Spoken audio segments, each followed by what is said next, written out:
Hey guys, welcome back to the channel. This is story about what if Naruto uses Wields Nuibar during the Chunin exams part 1. Before I start, please do support for more amazing content and comments for part 2. Do consider to subscribe my channel and share my video to your friends and check out the description as well. Let's start the video. What had started as a mild October night became one of the most tragic days in the history of Konohagakure.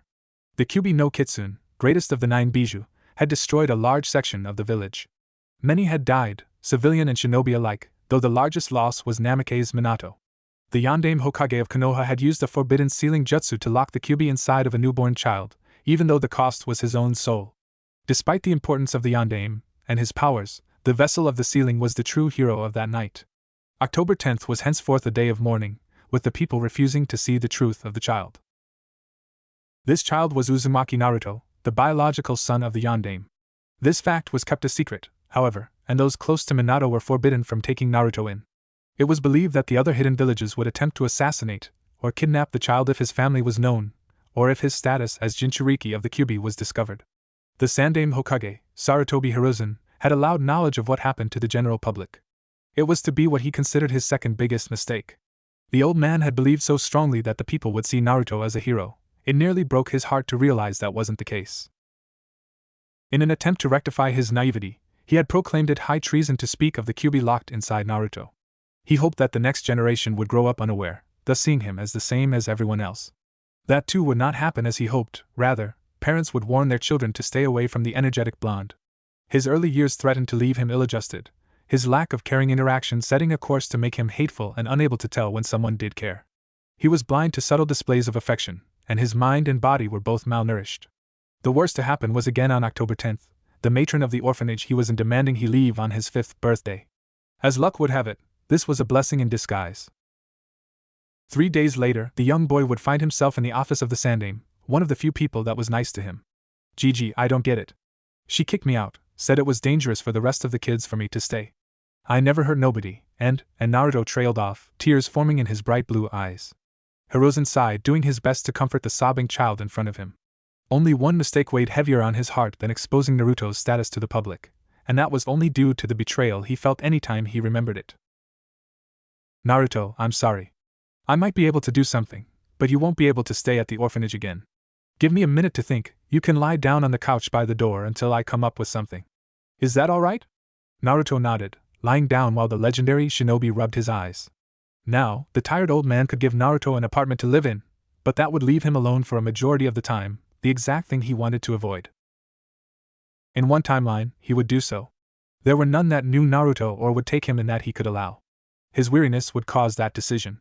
In this continuity, however, there was another option. Moments after Naruto laid down, one of the other few people that had treated him well before arrived in the Hokage's office. Guy Mato, the shining green beast of Konoha, dashed into the room, a shout of "Yash!" catching the attention of the room's 2 other occupants. Guy had once been given the mission to watch Naruto and make sure that no one told him about the Kyubi. Unlike most shinobi, Guy was a supremely emotional man. When he had seen Naruto hide in the woods for a training ground and break down in tears from his treatment by the rest of the village, he had deviated from his mission parameters and spoken to the boy. He had even taken him to get some ramen when he asked the boy if he wanted anything to eat. Food was a great way to cheer people up, and the people at Ichiraku Ramen were some of the few that treated Naruto well. Of course, Naruto had stared dumbly at Guy's eyebrows for nearly 10 minutes before the garishly dressed man had snapped him back to attention by shouting how it was unyouthful to ignore him. The next minute had been Naruto trying to puzzle out what would possess a man to wear bright green spandex and orange leg warmers at the same time. In the end, he had decided that being a cool ninja meant you could wear whatever you wanted, and went to get ramen with the loud man. That had started a regular meeting to get ramen every week, which was as much as Guy was willing to eat ramen. It wasn't good for a regular diet. Hokage-sama, I have returned from my mission in Mizuno Kuni. It is as we feared, the Mizukage has become the epitome of unyouthfulness. Hiruzen gained a glorious plan as he looked at Guy, the intellect that had made the man famous as the professor before his power had taken precedence, and he had become the shinobi no kami making itself known. He had suspected Kirigakure for some time already, but he could actually fix one of his many problems now.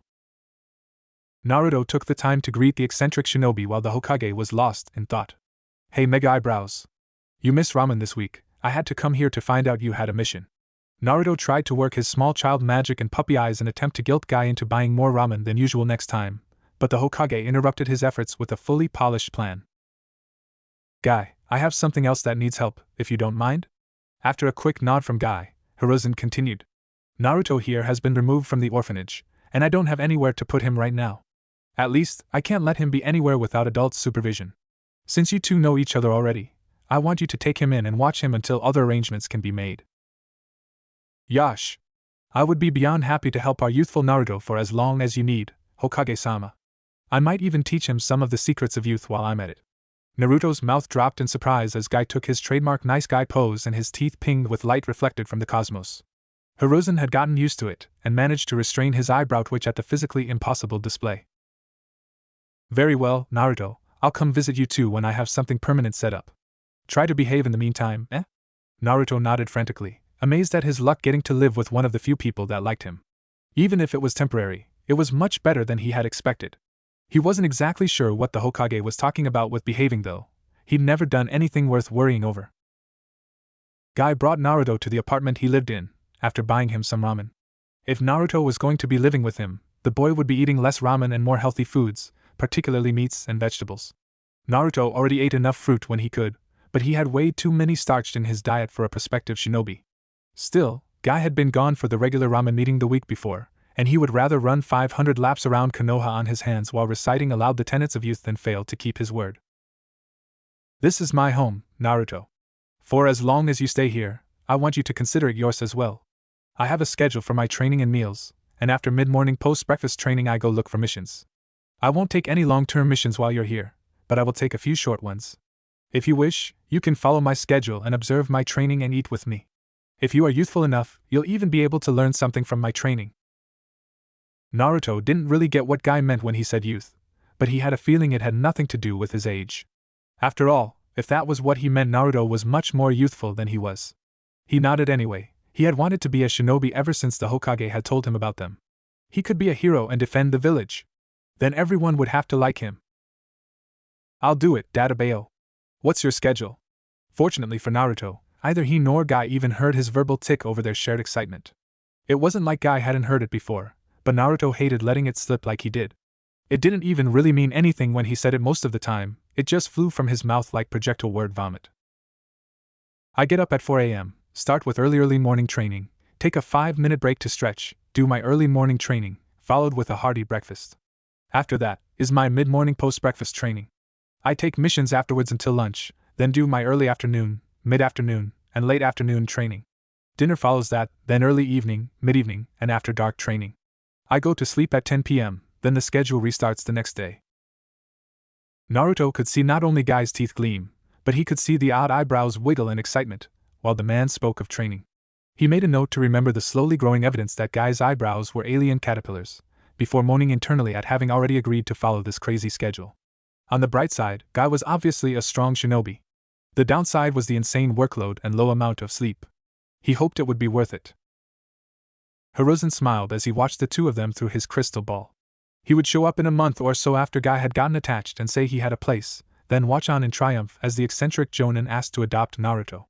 Naruto would get someone to care for him, Guy would get experience training before he picked a team, and he would get to know he made the poor boy's life a little easier. In the end, everyone would win. He would pat himself on the back if not for the AMBU watching. Actually, he might do so anyway, it's not like they would tell anyone. 3 weeks later, and Naruto was not regretting being placed with Guy one bit. Just the other day, some bullies had been hitting a girl and he had stomped them into the ground while Guy was doing his mission. Sure, they were older and students at the academy he wasn't able to go to yet, but he had sheer power and speed on his side. Plus, Guy had been giving pointers since Naruto was determined to try and copy the other man's movements. The girl had stuttered out a thank you before being dragged away from him by a guard. Now, they had managed to hit him a few times, but the amount of work he had put into his attempts to follow Guy had left him hitting trees at top speed several times. That hurt much more than some 7-year-old's fist did. He was currently at home with the hand seal guide he had been given, striving to gain the flexibility required to make seals quickly. Some of them, like the Tatsu seal, were difficult to form quickly enough to be useful in a fight. He didn't know any ninjutsu or genjutsu obviously, but that was no reason not to practice. Guy was watching with an approving smile, though there was tension hidden under the surface. He had been spending a lot of time with Naruto, and he knew that when it came time, he wouldn't want to give that up. He felt that Naruto needed someone like him there, someone to care for him and teach him. He had a feeling that the academy teachers wouldn't appreciate the youthful blonde bundle of energy, and instead would try to subtly sabotage him. He sighed as he walked away. Kakashi had actually requested that they train together again. My most hip and cool rival. You aren't late. Does this mean you have come to believe in youth? The silver-haired Jounin suppressed a cringe, knowing that he would have to put up with some ranting and a challenge to get what he really wanted. He had walked into the Hokage's office to ask why he hadn't been assigned to watch Naruto since leaving ANBU a week ago, when he had seen Naruto and Guy training in the Crystal Ball. His first instinct had been to attempt a genjutsu release, and his second had been to beg the Hokage for the right to take over his sensei's son's care. Unfortunately, either had worked. HM? You say something, Guy? He chuckled to himself as his self-proclaimed eternal rival cried to the heavens about cool, hip, lazy, mask-wearing prodigies. I was just joking, but I did want to talk with you. I found out that you've been put in charge of Naruto for the time being, and I wanted to ask if you'd be willing to do me a favor when the Hokage comes to take him back. Kakashi's visible eyebrow rose when he saw Guy lose some of his spark at that comment, but he knew that he wouldn't stay down long. I will do my best to give you this favor, my eternal rival, though I truly can't look forward to that day. Naruto shows so much potential, dedication, and youth. Kakashi shook his head in self-pity, for he had stopped pitying Guy for his insanity long ago. Nowadays, he just pitied himself for having a madman for a best friend. Hell, his village was filled with nut jobs, but he had to have been friends with the craziest one. Actually, Guy, I think that you'll like this idea. Hiruzen had requested Guy to bring Naruto to his office, looking forward to the surprise on Guy's face when he asked the Jounin to legally adopt Naruto as his own son. He had been planning for this since the day he watched the two in his office a month ago, and he just loved it when a plan comes together. It's good to see the both of you, though I wish it was under better circumstances. An apartment has opened up that has just enough room for a single person to live in relative comfort. Asu. I'm sorry to interrupt, Hokage-sama. Once I say this piece, I will run 100 laps of Konoha on my hands to make up for this disrespect. Hiruzen was in relative shock. The only people that ever interrupted him were the worthless fossils that used to be his teammates. He nodded his permission for Guy to continue speaking. Yash. Thank you. After having spent so long with Naruto, I believe it would be good for both him and I for me to officially adopt him. Naruto's eyes shot wide open in shock, having thought that he couldn't be adopted after so long ignored in the orphanage. The Hokage was likewise rendered speechless, as he had believed he would have to tell Guy that it was allowed for him to adopt Naruto. He soon realized just who had tipped Guy off that only Kakashi and Jiraiya were forbidden from doing so, considering that only one of those two regularly spoke to Guy. Well played, Kakashi. I took away your chance to adopt Naruto, and you took away the moment of glee I would have for orchestrating this little performance. I'll make a Hokage out of you yet. Considering that I was just about to tell you that you could do that, I suppose all that remains is asking Naruto if he agrees with your choice. How about it? Would you like to live with Guy for the foreseeable future? Overcome with gratitude, shock, and another feeling he couldn't even begin to describe, the resident blonde instead nodded furiously. This led to him being swept up in a hug by Guy, and what was to be the first of many youthful scene changes. The Sandaime groaned internally, knowing that he would never be able to unsee the rose-colored world those two could create. He only hoped that this would be enough to make up for what Naruto's life had so far been. Naruto was disillusioned with the academy. His bookwork was terrible in spite of hours of studying, his ninjutsu and genjutsu were making terrible progress, and he was the leader of the class in taijutsu. Surprised? So was Naruto. His adoptive father constantly told him that hard work would allow someone to overcome all barriers, and that he was youthful, so everything would work in the end. Naruto was ashamed that even his taijutsu and stealth grades were not enough to raise him above dead last. Kiba was only a few points higher, but he was arrogant and rubbed his status in Naruto's face constantly. At this point, Naruto preferred the company of the brooding loner Sasuke to Kiba any day. Not to say they hang out, just train near one another. In any event, Naruto decided he was right with his initial assessment of the academy, that it would be long, arduous, and a most unyouthful experience.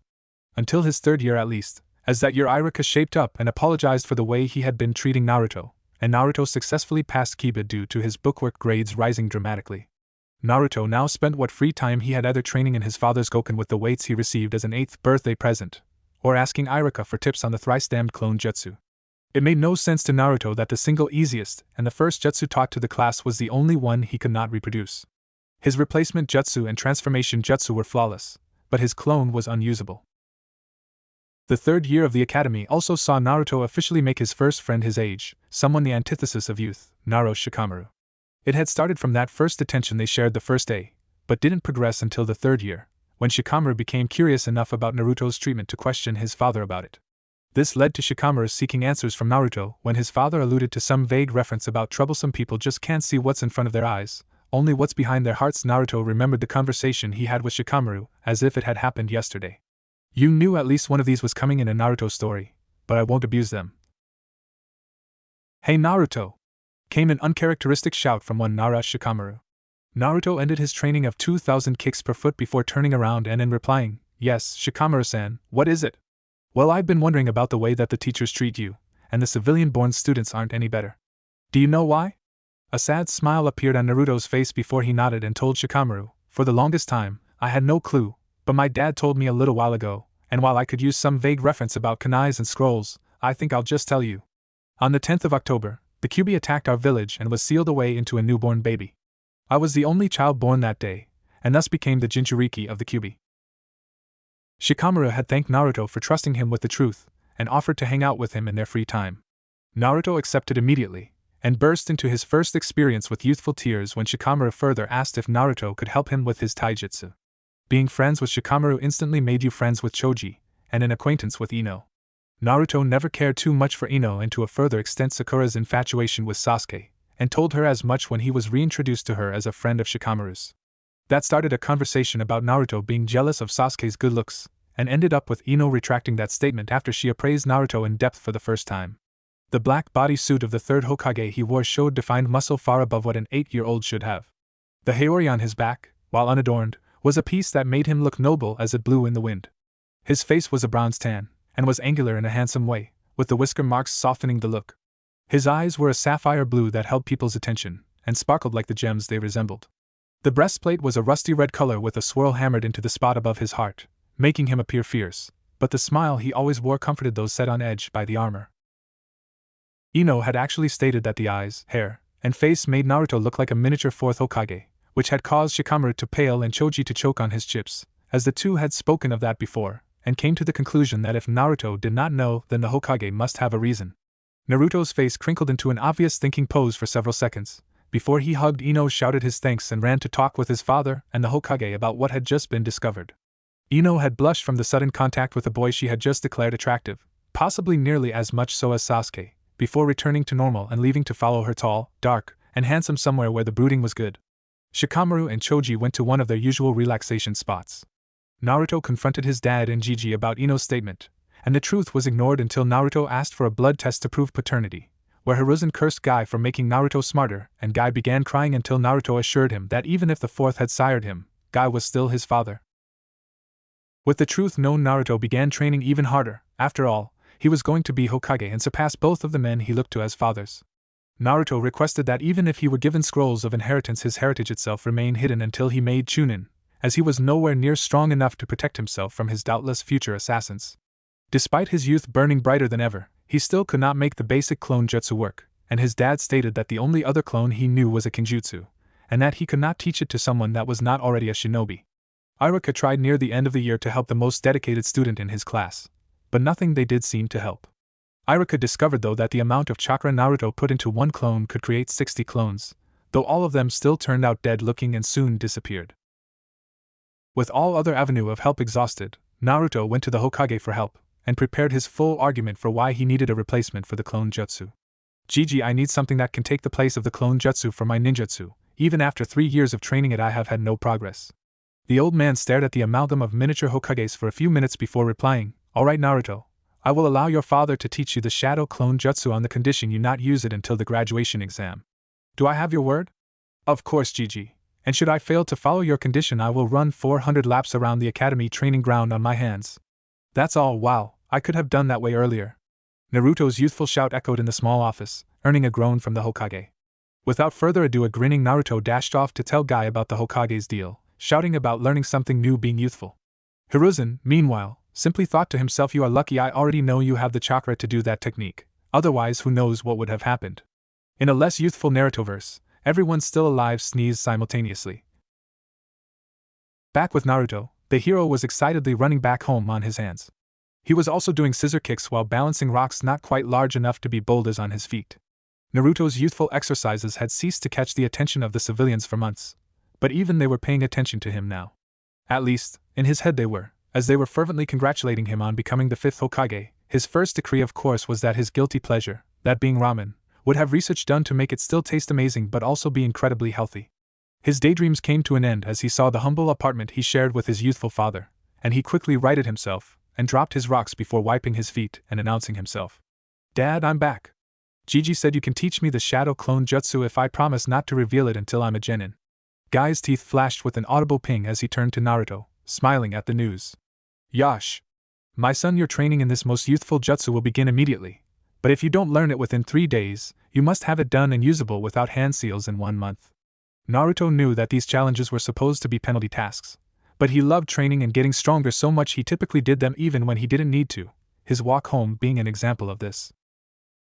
Naruto's training continued in a manner like this until his 5th year in the academy, when he and his father were called in by the Hokage to his office about halfway through. When the youthful duo arrived, they met a stern-faced Hokage, whose frown and slouch combined to say that he had bad news. "I have a busy day today, so allow me to get straight to the point. Guy, you can't be the Jounin sensei for Naruto's team. It would lead to unconscious favoritism, something the ideal of Konoha teamwork cannot allow. As such, you will take one of the genin teams that graduates this year. The choice of team will be up to you." Naruto and Guy both appeared to be nonplussed by this news, however, as it was something they had discussed before, and they agreed with the Hokage, although Guy believed he should still be able to teach his son as the major clans taught their children even after selection. "Hokage-sama, Naruto and I agree with you about the favoritism, but if you tell me that I cannot teach my own son in my spare time, that is most unyouthful." "Very well, Guy, there is a shinobi prospect this year I believe you might enjoy teaching, though he cannot mold chakra externally, or in high amounts, leaving him as a taijutsu only shinobi should you approve of teaching him. His name is Rock Lee." And thus a new person would be introduced into the youthful atmosphere, and he would admire Guy so much that, one day not far off, he would model himself on the youthful but unfortunately fashion-challenged shinobi. Rock Lee would also become Naruto's second friend his own age, and would prove himself an adept in the training method of youth. Naruto's training with his father changed focus after Lee was introduced to the Goken, as Naruto's mastery of the style was extreme. It was complete with the exception of the use of the 8 gates, which his father refused to teach him before he became a genin. With his only taijutsu practice being used to maintain his skill and increase his speed, strength, and reflexes, chakra control was his newest subject. Guy realized after learning of Naruto's problem with the clone jutsu that he wouldn't be able to use genjutsu without significant control exercises, and that his ninjutsu would also suffer from overcharge techniques that may or may not explode in the user's face or lungs. So Naruto got on the fast track with tree walking, while simultaneously holding stones to his body and practicing his taijutsu to make the training both more efficient and difficult. Naruto was actually capable of using the only genjutsu shown to academy students by the sensei there by the end of his 5th year, the illusion art, misdirection jutsu. Naruto's final year in the academy was easier than all of his previous years by far, leaving him in second place in the class standings when the genin exam was finally taken. Due to the Rookie of the Year actually being a cumulative score decided upon by the scores of all 6 years, and with Sasuke using his fire style, Great Fireball Jutsu to gain extra credit in ninjutsu, he failed to earn the award. It didn't matter to the unflappable hero though, his father had promised him all he could eat ramen at Ichiraku's Ramen as a graduation reward. When he got back from the C rank, he had taken his team on anyway. So while Naruto sat on his favorite swing, watching the others get congratulated by their parents, a certain slimy Chunin walked towards him, hoping to take advantage of the fact that Guy wasn't here to protect the object of his animosity. "Hey Naruto, I see your dad isn't here to pick you up today. How about you do something to make him extra proud when he comes back?" Mizuki said this in a kindly voice, one he had perfected after years of living in a village filled with those he considered simpering idiots. "What exactly do you think I should do, Mizuki-sensei? I really wish I could have been Rookie of the Year for him, but it's a cumulative reward." Naruto scrunched his face up and tilted his head while responding, thinking too deeply to notice Mizuki's wrath that the brat he was speaking to was ever adopted and taught enough to even pronounce the word cumulative, let alone know what it meant. "Well Naruto, there is the extra credit exam. Sasuke failed it, so if you pass you will automatically be Rookie of the Year. All you have to do is sneak into the Hokage's office, take the Forbidden Scroll to Training Ground 8, learn a technique and hand me the scroll." The maniacal grin was thankfully only in Mizuki's head. Otherwise, even someone like Naruto, who was rather naive even after Guy's training, would have caught on. Naruto has no sexy jutsu in this dimension, so how will things play out? Naruto snuck into the Hokage's office looking for the scroll Mizuki told him about, and found it completely undetected. Of course, he had just opened the window rather than gone through the whole building, and the scroll was propped against the Hokage's desk for some reason, so it wasn't exactly the chore Mizuki led him to believe. But hey, free scroll. The Hokage watched from underneath the ninja art, chameleon cloak jutsu that his favorite student created as Naruto took his scroll, and sent Anbu to follow immediately after the boy had left. He also had the distinct feeling he should feel thankful that he was not defeated by a humiliating technique, but shrugged that off. The Anbu kept at their task of following Naruto until he reached his destination, and even watched over him as he learned a new technique. Naruto quickly memorized the hand seals for his chosen jutsu, and even the entire description including fine print of what it did. After several hours of exhausting training, Naruto lay smiling and panting on the ground, the wielder of a brand new kinjutsu. It was then that Mizuki showed up, and 20 seconds later that he threw one of his impractically large shuriken. Shuriken means literally sword hidden in the hand. Mizuki's couldn't be hidden in the hands of a bijou. Naruto managed to duck, tired as he was, and even glared at someone for the first time since Irika apologized to him. "Sensei, why did you attack me? I passed the test. Your actions are literally the opposite of youthful, beyond unyouthful in every way." Malicious if not truly threatening laughter broke from Mizuki's lips, before a snarl was released with a few surprising words for our hero. "Why? You want to know why? Well, I'll tell you. You are the Kyuubi." That's right, the foul demon that destroyed the majority of this cesspool was never killed, but instead sealed into the form of a pathetic babe that night, and that baby is you. Ah hee hee. The odd laughter continued a few more seconds, before a confused Naruto watched the pathetic joke of a first villain be knocked out by the Anbu that had been there. Naruto really didn't get what Mizuki was on about though. He had been told that the fox was sealed inside him by his birth father, and that he was a hero that the civilians misunderstood. But Mizuki was a ninja, so why would he think something like that? Naruto quickly shrugged his thoughts off, before waving to the Anbu and returning to his home, saddened that he wouldn't be able to give his father a framed Rookie of the Year award. 1 week later, on the day that teams were to be decided, Naruto was as usual the first person to sit down in the classroom. In spite of the relative dislike he had once held for the place, he had always attempted to arrive early for class, in an attempt to prove that he was deserving of being there. Sasuke came in next as normal, and sat next to his favorite buffer for fangirls as was his tradition. The two weren't friends exactly, but they respected the other's talent and drive for becoming shinobi. Naruto knew they wouldn't be immediately put on a team together, but they likely would work together in the future. The rest of the class filed in more or less at the same time, with the exception of Aino and Sakura, who arrived too late to sit next to their crush once again. They almost thought he was avoiding them, but there was no way that could be true. Well, not for Aino at least, as she took time to actually work on the physical skills of being a kunoichi, especially since Naruto said it might help her get Sasuke. Sakura, on the other hand, was about as useless as the average civilian girl that came out of the academy, which is to say, she couldn't fight. She could call up answers to book questions easily, but was essentially as tough as a down pillow. Just as she started her deliberate walk to move Naruto away from her seat though, Irika walked through the door and ruined yet another opportunity to sit with the Grand Emo. I dislike both Sakura and Sasuke, but at least one of them will be an acceptable character in this work. I am not going to seriously bash any main character. Mizuki wrote his own jokes though. Alright Genin, everyone sit down. That's an order. Irika brought out his own original technique for the last time that his first class would ever see it in their entirety. It nearly brought a tear to the scarred Chunin's eye to think about that. Everyone was seated by the time then had come out of his mouth, all of them still amazed their teacher could be so intimidating in spite of having not been one of the teachers to have fought in the war. Alright, I will now read the team numbers, names of genin in each team, and sensei for said genin teams. First, Team 1, nameless side characters, same for 2 through 6. Team 7, you are Inuzuka Kiba, Haruno Sakura, and Uchiha Sasuke. Hataki Kakashi is your sensei. Irika ignored both Kiba's shouts of indignation and Sakura's screams of true love conquering all and proceeded to simply shout the next team over them. Team 8, you are Meito Naruto, Hyuga Hinata, and Aburame Shino. Yuhi Kurinai is your sensei. Team 10, the other 3 named students, you get Sarutobi Asuma. Ino managed to not even look upset about her team, having matured more than Sakura with the help of her friends. As soon as Irika finished speaking, a tall man with short hair, a beard and rugged looks came in smoking a cigarette. He also had what appeared to be a red handprint on the side of his face, but seemed able to ignore it. Team 10, follow me. He turned and went right back out the door, not even waiting for his students to follow him. Next through the door came a woman whose appearance gave Naruto what he thought might be a heart attack. Stylishly wild and loose ebony hair framed a chiseled feminine face with full pouting lips and sinfully gorgeous crimson eyes.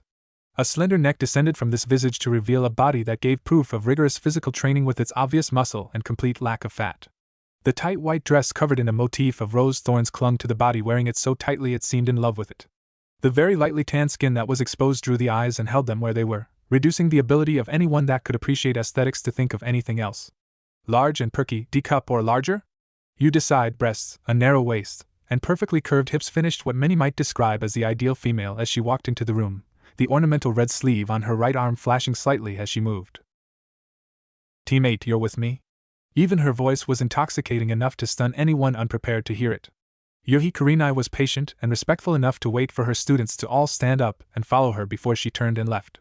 Naruto recovered from his mini heart attack and followed his angelic-appearing sensei with a smile, certain that he would enjoy his life as a genin.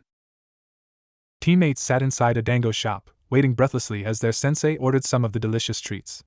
Hinata looked everywhere but at Naruto, blushing at being in the same booth as her crush. Shino sat still as a statue, already knowing that most restaurants disliked bugs being around. He kept his hidden under his skin. Naruto was unusually quiet and still, his eyes had yet to leave his new sensei, and thoughts about this being the best day since his adoption ran through his head. The three new genin more or less had an anticipatory silence going on at the moment, and their sensei sighed under her breath at their lack of interaction. Kurenai had become a jounin a short few months ago, and this was her first time since her 2-year stint as a teacher that she had students, and she didn't get exactly what she was hoping for. The perfect tracking team she requested was denied in favor of the tradition of the worst being paired with the best. Ever since Jiraiya of the Sannin had become a legend alongside his teammates, Konoha had attempted to replicate this previous success without any real results. Her current students included one Hyuga Hinata, who she had once escorted to and from school because her asshole father wouldn't do it himself.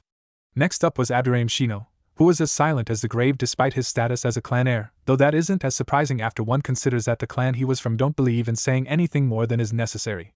The final was the one student on her team that she didn't request, one Meito Naruto. After hearing about his upbeat attitude and outrageous behavior, it surprised her to see the quiet and still student that was watching her rather intensely.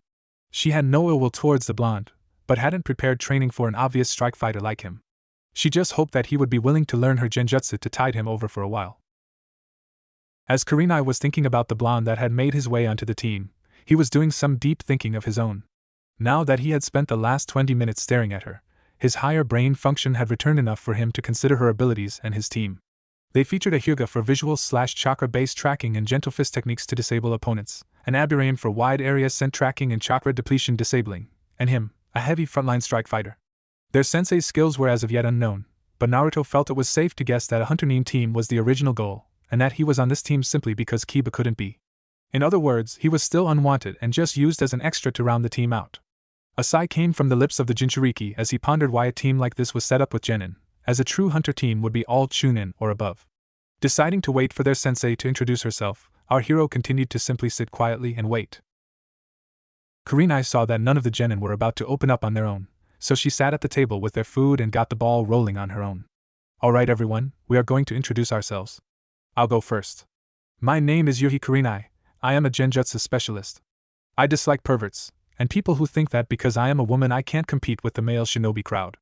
I enjoy dango, tea, and spending time with my best friend Anko. My goal is to prove that kunoichi are equal to shinobi. Now why don't you go Hinata?"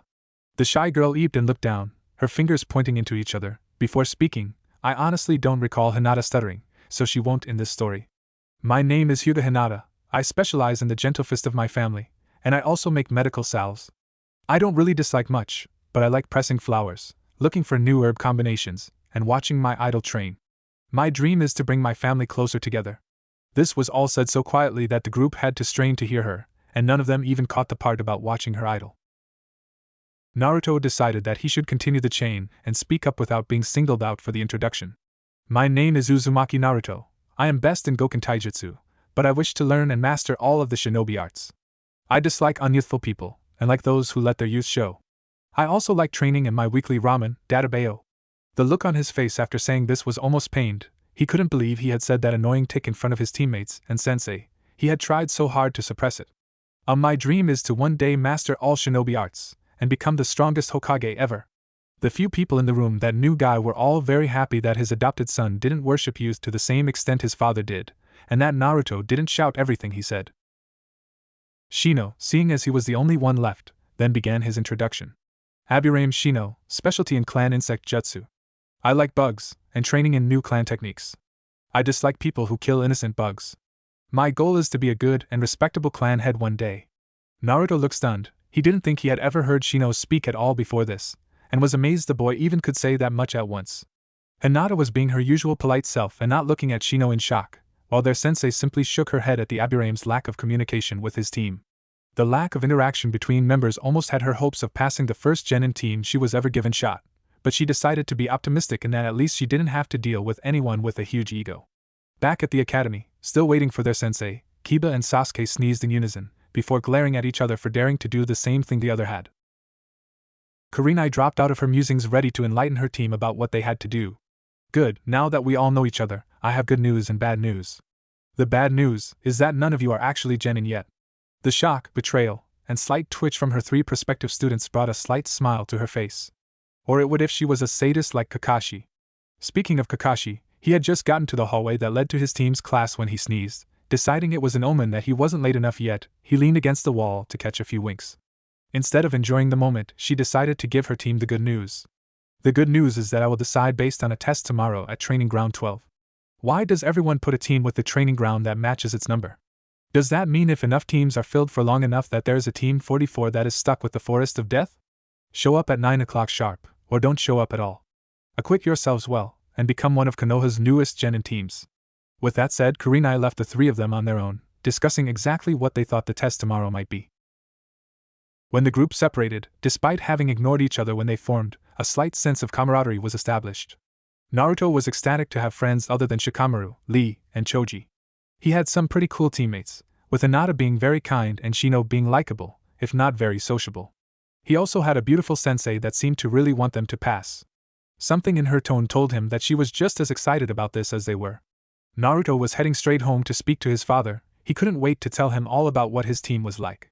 Of course, he had the idea that if he could walk on his fingertips the whole way home it would make it easier to form hand seals, so progress wasn't quite as fast as normal. Why miss an opportunity to train when you needed all the skill you could muster the next day? Of course, if he failed to use just his fingertips he would need to climb the Hokage monument with chakra while hauling a load of lumber, so he had more than enough to keep him busy until he got home. Upon reaching the door to his home, Naruto righted himself, proud that he had made it this time. "Hey Dad, I'm home." The voice of the excited young shinobi rang through the small building, and immediately a green blur appeared in the hall. "Yash! My youthful son, it is good to see you home. Tell me, what was the result of your team meeting today?" Meito Gai was easily more excited than Naruto was, proud beyond measure that his adopted son was finally moving forward towards his dream. "It was awesome, my sensei Kurenai seems nice, and my teammates are easy to get along with. I was shocked when she said we weren't really genin yet though. How come you never told me there was a second genin exam?" Guy gave a hearty laugh when Naruto asked him that question, before striking a nice guy pose and allowing his teeth to ping in the light given off by the flames of youth. The sun isn't out, and the lights in the apartment didn't generate enough light to reflect like that, let alone the moon and stars. Naruto decided that wasn't important and waited for the coming explanation. "You see my boy, that is a tradition, no one tells their children. It is the beginning of accepting a sensei's authority over their team, and everyone gives their own test to determine worthiness. Sometimes you may fail from one person when your showing would have passed you with someone else. This would be Kurenai's first time, so I couldn't help you with information about her test anyway." Nodding his head in understanding, Naruto bid goodnight to his father before trying to get some sleep. After all, Kurenai never said not to be early. At 7 o'clock Naruto was at the designated ground for the true genin exam, familiarizing himself with the immediate area. There was a cliff with a small waterfall flowing into a river that bisected the center of the ground. Trees rose on the three sides that remained, a common sight in the village. None of Naruto's teammates were there yet, and his sensei was nowhere to be seen.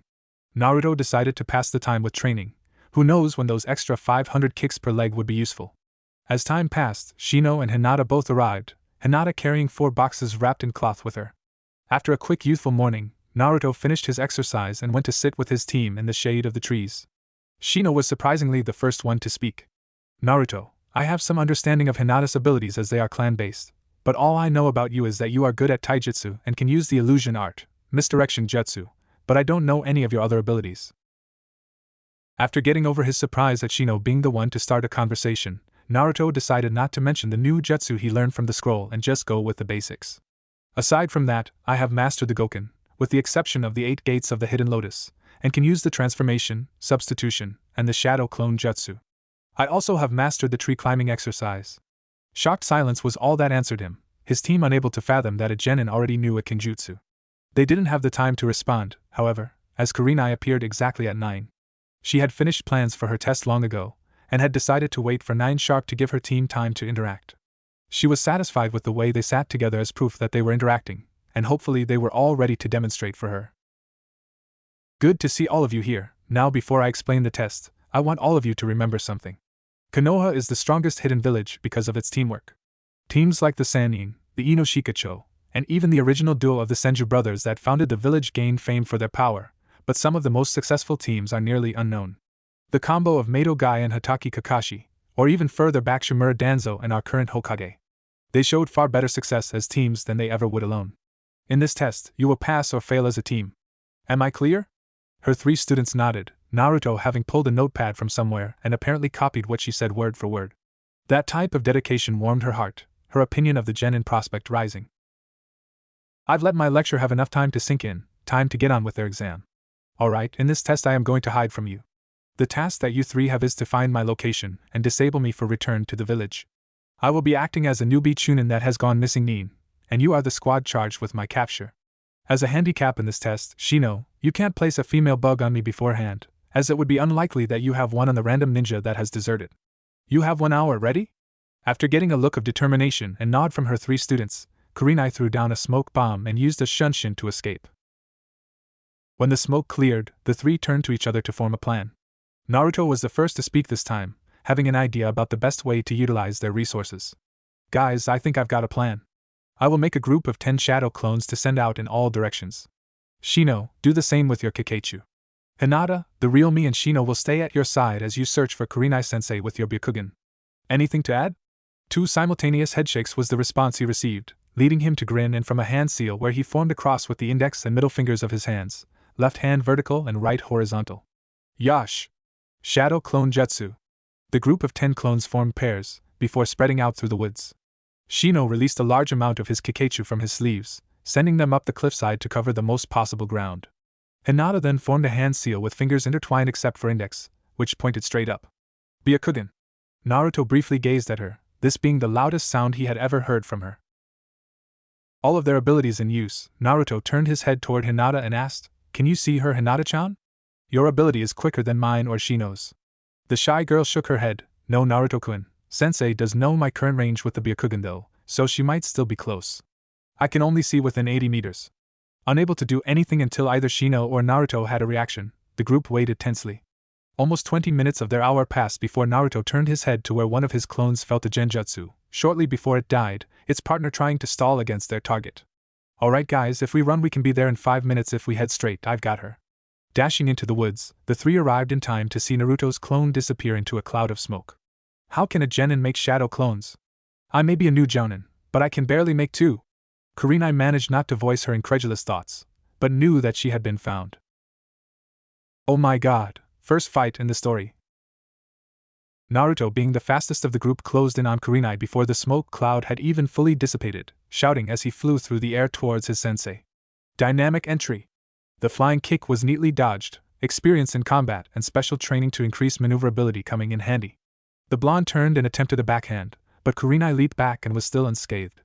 3 quick hand seals were made by the more experienced fighter, Naruto not noticing anything change. Hinata, however, ran straight towards Naruto, and lashed a palm strike that deflected a kick he hadn't sensed from his right. The Kurenai that had yet to move from in front of him dissolved into cherry blossoms, and a quick jab caught a glancing blow to his shoulder. The pain from the blow, slight as it was, returned Naruto to the fight, free from the effects of the technique. Shino was the Kurenai's next target, her dodging past the 2 quick close-range fighters to hit the slower distance fighter. The Shino she struck burst apart into a dark purple swarm of Kakachu, which immediately latched onto Kurenai, dropping her chakra levels before she managed a quick substitution. The real Shino came out from the trees when a hail of shuriken nearly struck him, some of them even nicking his coat. Hinata was the next attacked, the grown woman using her superior reach, speed and strength to force the heiress on the defensive. 2 of Naruto's other shadow clones burst from the bushes behind Hinata, each with a mighty punch delivered straight to their master's sensei's stomach. Doubled over from the surprise blow, Kurenai had her tenketsu sealed right as the bell rang. All ninjas save Naruto were panting, his training with his father and natural stamina combining to make him sweaty, but still in control of his breath. His sensei panted more from the pain than exhaustion, as Gentle Fist was anything but, and Naruto's clones had hit with enough force to dispel themselves.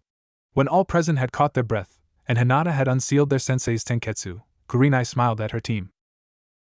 "Congratulations, you worked as a team and overcame a superior opponent, even if I was holding back. You three pass, and I couldn't be prouder to be your sensei. The kind smile and proud tone got bright smiles out of all her now official students. Even Shino managed to let his lips rise. Naruto was quickly overcome with youthful pride and joy, and hugged Kurenai while shouting, "Yash! Thank you, sensei. I couldn't be happier to be on your team, Databeo." Of course, this brought an end to the hug, both participants flustered, Kurenai from the unexpected contact with hard muscle, and Naruto from realization of what he'd done and embarrassment letting that thrice damned tick show itself again. Hinata smiled at the scene, while Shino remained stoic, his smile having faded. In spite of what many in the academy had believed, Hinata didn't like Naruto. She admired and nearly idolized him. She herself had once confused the two, before speaking with Kurenai about it. Kurenai explained that no one thinks the person they love is truly perfect, but that they recognize their flaws and love them in spite of them, or even because of them. She would always admire the blonde, but she knew that she didn't really love him. Hinata asked for everyone to return to the clearing with her, where she revealed the boxes were bento she had prepared for the team to eat lunch together, and to Naruto and Shino's surprise, the food was delicious. "Hey Hinata, how come you didn't mention you could cook so well when we all did introductions yesterday?" Naruto's question was affirmed by Shino, who stated, "I would like to know as well." "Why?" "Because this skill is obviously practiced and could prove in use on missions." Hinata blushed from the praise and attention, before simply answering, "Well, I like to cook but I don't get to very often, and it slipped my mind when we talked yesterday." Kurenai smiled at the interaction. Her team were certain to get along if this continued. Maybe they could even rival the Sannin one day. She chuckled to herself quietly, while an inexcusable perv, drunk and excessively vain gambler, and traitor/war criminal all felt as if they'd been slighted in some way. That night, after all the genin had returned home, a meeting that had been waiting 3 hours on Kakashi managed to finally get underway as he walked in the door. The third Hokage barely glanced at the chronically, time-challenged shinobi as he addressed those gathered. "Now that our resident early gray-haired ninja is here, and no, by the way, I don't want to know why you're late, we can get on with stating who passed and who failed."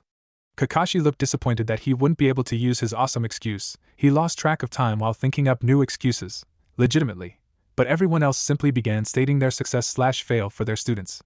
"Team 1 through 6, you can leave. I know you failed. Let's continue with Kakashi the generic ninja for the filler core." All left, knowing the Hokage was too busy to hear them say their team failed again. "HMO right. Well, they passed, if only just. The Inuzuka hates both his teammates, the Uchiha hates both his teammates, and the she wishes she was good enough to be eye candy is obsessed with the Uchiha and hates the other one. I think they'll be fine."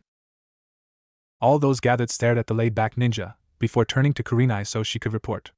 "My team passed as well, and even finished the extra credit and disabled me." It was her turn to be stared at in shock, though more for the fact that her team finished their test than her being crazy. To actually disable her would be like one of Kakashi's team getting a bell from him. It shouldn't happen. While not exactly a match for Kakashi, she was a jounin and had served in combat before. Her being captured was entirely unexpected. Asuma decided to trample her pride as she had his the day before and laughed out. "If you can be captured by 3 genin that weren't even supposed to be able to find you without the Inuzuka, maybe you shouldn't be a jounin." The approaching argument was silenced by a glare from Asuma's father, the Hokage.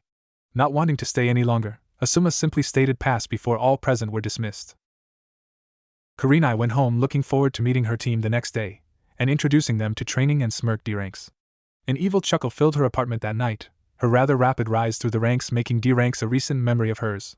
Now she got to be the one that sat down and watched while others chased that cat.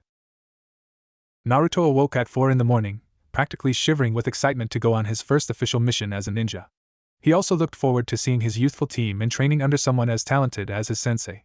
His genjutsu was certain to skyrocket and approach his other skills with training under someone like her. His father had said that she made Chunin at 14 and Jounin at 21. Does this match with canon? Probably not, but it works for this story. The fact that she specialized in genjutsu meant that he would be able to learn and become closer in his goal of mastering all shinobi arts, and becoming the greatest ninja and Hokage ever. After a quick breakfast comprised of a single champion breakfast sandwich, French toast with hash browns, an egg fried over hard, a bacon lattice, and topped with medallion-cut strawberries and another slice of French toast, and a tall glass of OJ, he began his early morning solo training with 3 laps around the village. As he finished, he changed direction to training ground 12 without even stopping for a breath. Naruto closed in on his team's personal training ground 3 hours early, and was once again the first person there. After a standard warm-up, Naruto remembered that he was free of the promise he had made his Gigi. Naruto gained a spark in his eye that could only be caused by one of 3 things: learning a new technique or skill, free ramen at Ichiraku's, or increasingly effective training. One swift hand seal and a shout of shadow clone jutsu rang out in the clearing. Soon, an even 100 blondes had filled the area, before looking towards their creator in anticipation. Naruto grinned and even managed a ping like his dad with his teeth, before rallying his clones and giving their orders. Alright. Break into groups of 10. Group 1, practice our taijutsu. Group 2, practice our taijutsu while standing on the cliff face. Groups 3 and 4, you will play a nice war game in the woods, attempt to score critical damage with thrown shuriken and kunai. Groups 5 through 8, stand by and take position anytime one of your brethren falls. Groups 9 and 10, you will be facing me in combat. Ready? Begin! All of the groups ran off to do their assigned tasks, while Naruto stared down the 20 remaining copies. 2 of the copies dashed headlong at Naruto, while 3 more began peppering him with shuriken. Naruto ducked the roundhouse from the first clone, before hastily rolling away from the volley of incoming shuriken. As he stood up, he was forced into executing a back bend to dodge a hammer fist from the second clone. Naruto growled to himself as he launched into a leaf hurricane, taking out both of the close-range clones, only to be struck as 4 more charged him during the recovery. If I can't beat all 18 remaining clones untouched, I'll do all my missions for the next week with one hand tied behind my back. Determination flooding him, Naruto leapfrogged the clone currently trying to launch a backhand at him before kicking off the clone's back, diminishing his goal to 17.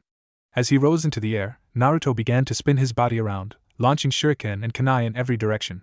8 more clones fell before he regained a footing on solid ground, and all of them abandoned using ranged attacks in favor of straight hand-to-hand.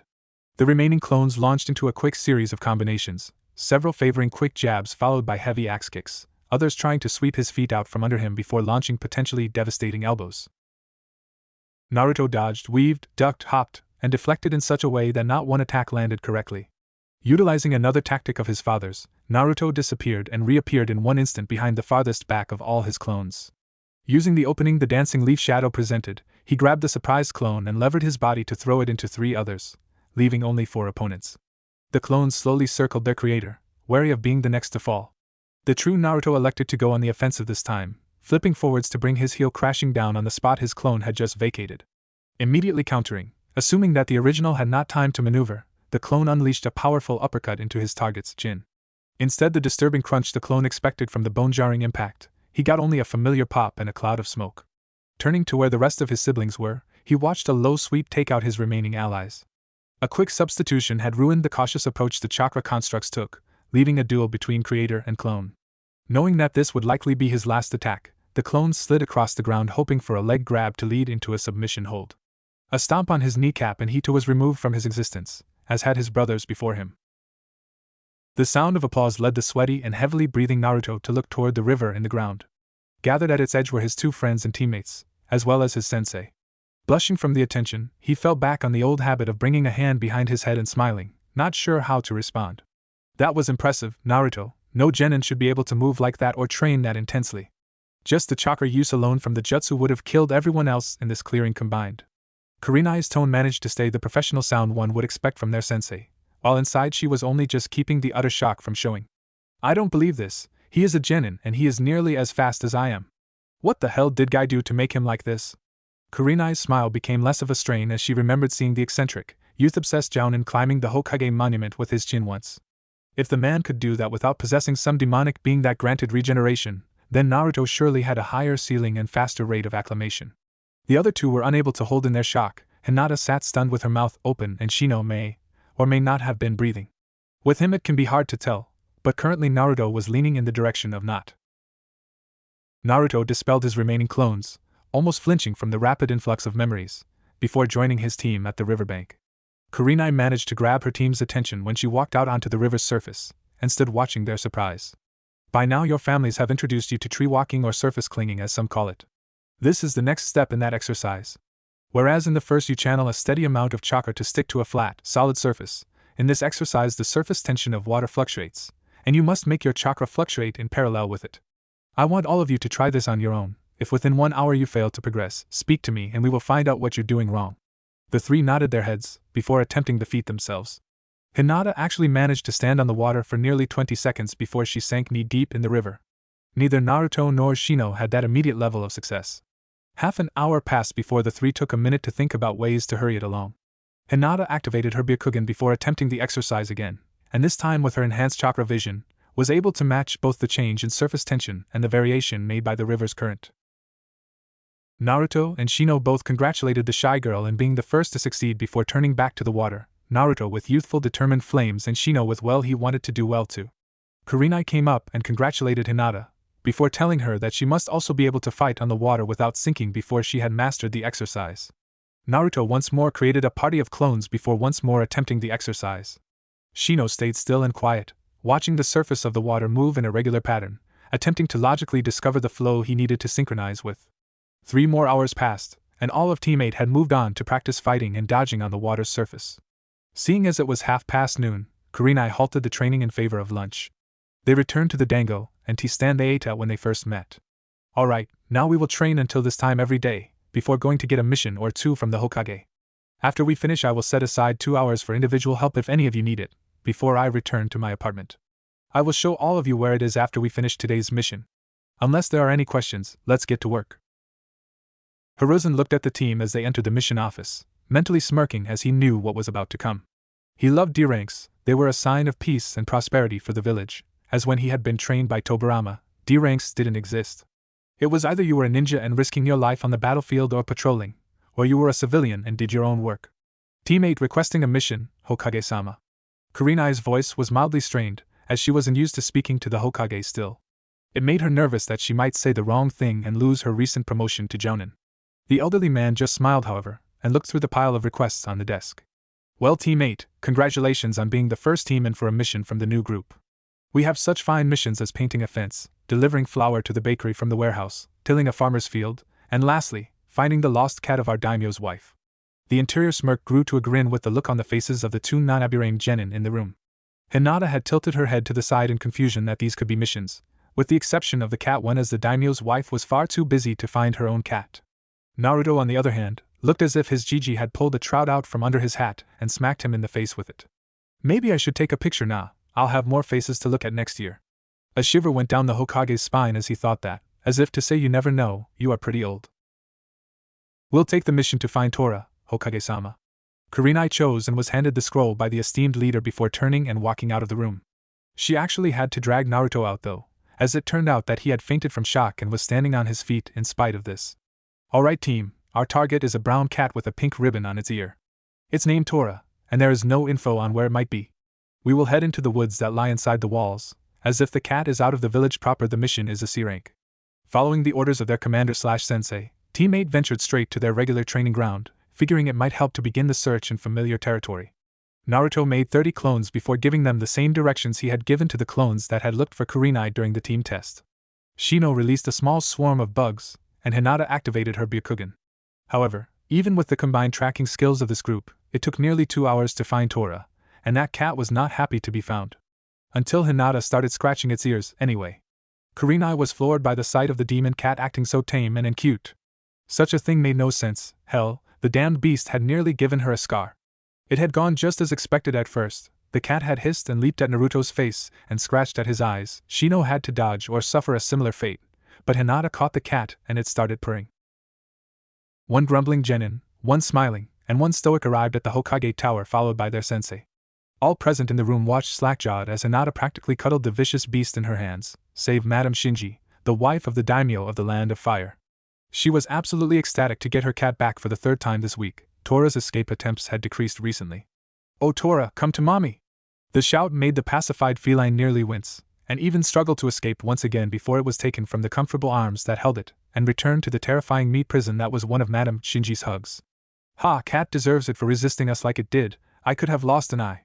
Naruto thought this in one of his rare moments of immaturity, while Hinata looked nearly heartbroken when she remembered that they had to return the cat.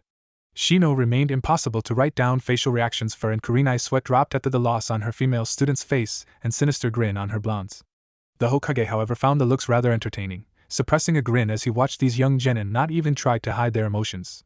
With the exception of the Aburame, but that was a given. Well, that's all we can do today. We'll be back same time tomorrow for more missions, Hokage-sama. The team left, following Kurenai to her apartment as she had promised, and said their goodbyes to one another after arriving. Naruto was the only genin to remain behind. "What it is, Naruto, do you need my help with something?"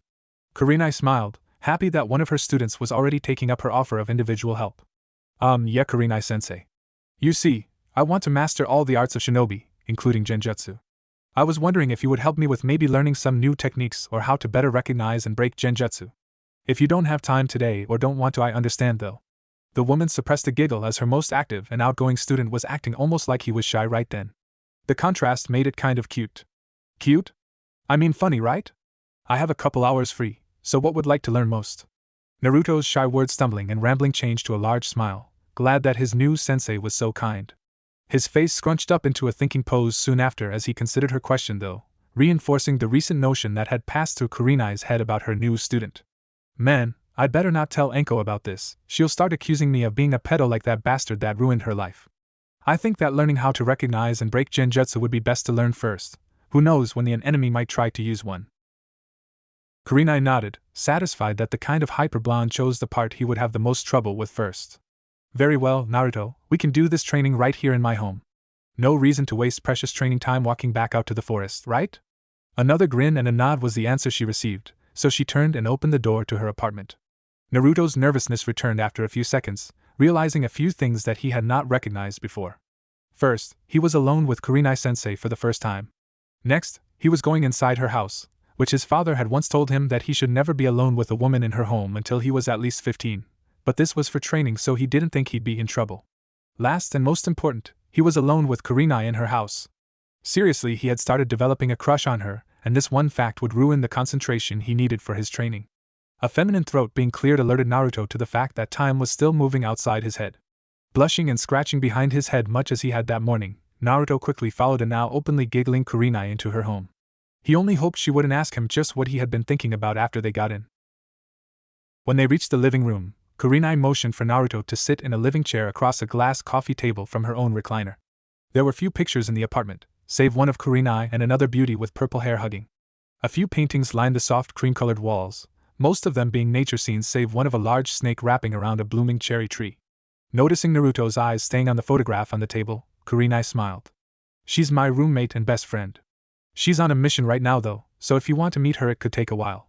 Looking down and blushing having been caught staring at the picture, Naruto was ashamed that she had known he was trying to determine the relationship between his sensei and this other woman, fearing that the woman he was crushing on was one of many kunoichi that preferred the company of other women. Of course, in defense of kunoichi, most of them are hot enough to make completely and avidly straight women bicurious, so it wasn't really that surprising. In any event, Naruto managed to get over his embarrassment and look back up at his sensei. A quick smile from her, and the training commenced. Naruto, you are familiar with the techniques to break genjutsu, right? The raven-haired woman asked, curious, hoping that this much he already knew. Yes, Kurenai-sensei, halting chakra flow before bursting as much as possible, causing yourself pain, or having a teammate channel their own chakra through you. I have more trouble telling whether or not a genjutsu has been activated than breaking free. Kurenai nodded thoughtfully, before deciding on a way to train him. Well, Naruto, since you seem to be a hands-on type of learner, I believe that the fastest way to get you to recognize genjutsu will be for me to repeatedly layer genjutsu on you. I will start with some of the more obvious techniques before changing to increase subtlety every time you can recognize a technique within 5 seconds. This training may take you a while though, so you will probably need to meet me after missions for at least a few weeks. Naruto, while nervous about spending so much time alone with his sensei, nodded and thanked her for taking the time to help him. Thanks, Kurenai-sensei, it means a lot that you would use so much of your free time to help me. Kurenai smiled lightly before replying, I'm your sensei Naruto. Being able to help one of my students makes me happy, and you building your courage enough to ask me for help makes me proud. That had been the end of conversation and the start of training that would last for a whole month before Kurenai decided that Naruto was ready to move on to actually learning techniques in genjutsu. The team training had moved from chakra control to team building and sparring, as Hinata and Shino both learned family techniques. The missions got more and more boring and mind-numbingly easy during the whole month. Even the catch Totem mission only took about 20 minutes since Shino left a bug on the cat, and it would run straight to Hinata anytime it saw her. As their teamwork increased and their skills grew, Kurenai believed them ready to finally take on a C-rank mission. On the 1-month anniversary of their official team formation, they went to the Hokage to request a mission that would be both Hinata and Naruto's first time outside the village. Hokage-sama, teammate has come to request a C-rank. Hiruzen looked at the faces of the team, all of which had signs of experience and determination. Even the shy Hyuga and the stoic Aburaim had their faces set in such a way as to show their resolve to obtain and complete this mission. Very well, there are currently 3 C-ranks available. A delivery to Tanzakugai, an escort and protection detail for the Land of Waves, and a supply delivery to a border outpost on the border of Taki. While Kurenai believed her team ready for combat, she didn't want to risk going too close or beyond the borders of their country. As missing meme became more common the further one went from a friendly village. We'll take the town delivery, Hokage-sama. If I may ask though, what is being carried? The delivery is a statement of financial record from the bank, to be delivered to the mayor of town. It is to be delivered unopened. Little to no expected combat. Taking a quick look to make sure her team heard everything that the Hokage said, she took the scroll from the Hokage. Team, you have an hour to pack for a week-long mission and meet me at the gate. I'll see you there.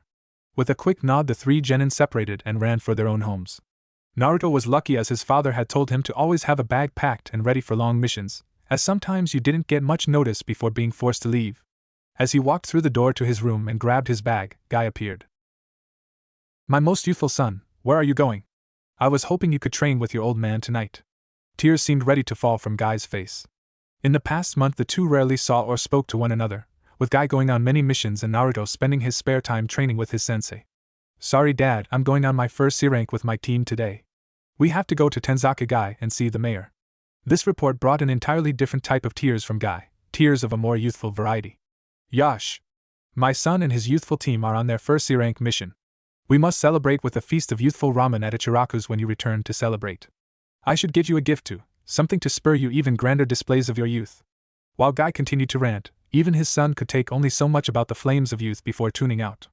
With that in mind, he just waved goodbye and left for the gate, not wanting to be late for his first real mission. When he approached the gate, Naruto saw that only Kurenai had arrived, so he walked over and stood by her side, waiting patiently for the rest of his team. He remained still and silent until Kurenai brought him out of his reverie. So Naruto-kun, are you excited about the mission? Over the last month Naruto had spent more time with Kurenai than anyone else, and she had become the person he was closest to and trusted most next to his father. This was reflected by Kurenai in the way she spoke to him, and by himself in the way that he would speak to her about his deeper thoughts about the village that only his father had heard before. I am very excited, but I'm also nervous. I've never seen what the world is like outside the village. What if the people outside treat me the same way people have always treated me here? Naruto's deep fear that the majority of people all would view him as a being that shouldn't exist was usually hidden behind the face of a determined youth showed briefly. Kurenai already knew about this, as one of the first genjutsu she used was the illusion art, Nightmare View Jutsu. Inside this technique he watched as all those he cared for turned their backs on him, treating him as the populace had long done, rejecting him completely. He had broken down into tears in her living room, the first time tears of fear and pain left him since the night of his adoption. When the technique was broken he explained what had happened and fought through the pain. After the rather awkward pause that happened as Naruto remembered that night, he turned to speak. Hey Kurenai-sensei, hey sensei, Naruto, it's time to leave. Hinata's shout had abruptly ended the sentence Naruto had been about to say, and with no further ado they left. In spite of it being their first C rank, nothing memorable had happened. 3 days there, 1 day in town, and 3 days back without any violence. As the rather disappointed team returned their scroll to get their pay, however, a pug wearing a leaf headband and dark blue coat ran into the room. Kakashi and his team need backup fast, he is wounded and they expect further enemy contact. The Hokage nearly fell out of his chair at the idea of Kakashi even being touched by anything but a female client during a C rank. Pakken, what exactly happened, teammate? I know you just got back but Kurenai is the only available jounin, and you are a talented genin team. Please listen to Pakken and then follow him to Kakashi. The panting dog took a few breaths to prepare himself to speak again, while teammates stood wide-eyed as the dog spoke. Kakashi's mission was a fraud. The client lied to save money as he could afford nothing more than a C rank. About 2 hours out, the demon brothers were defeated, and the ruse exposed.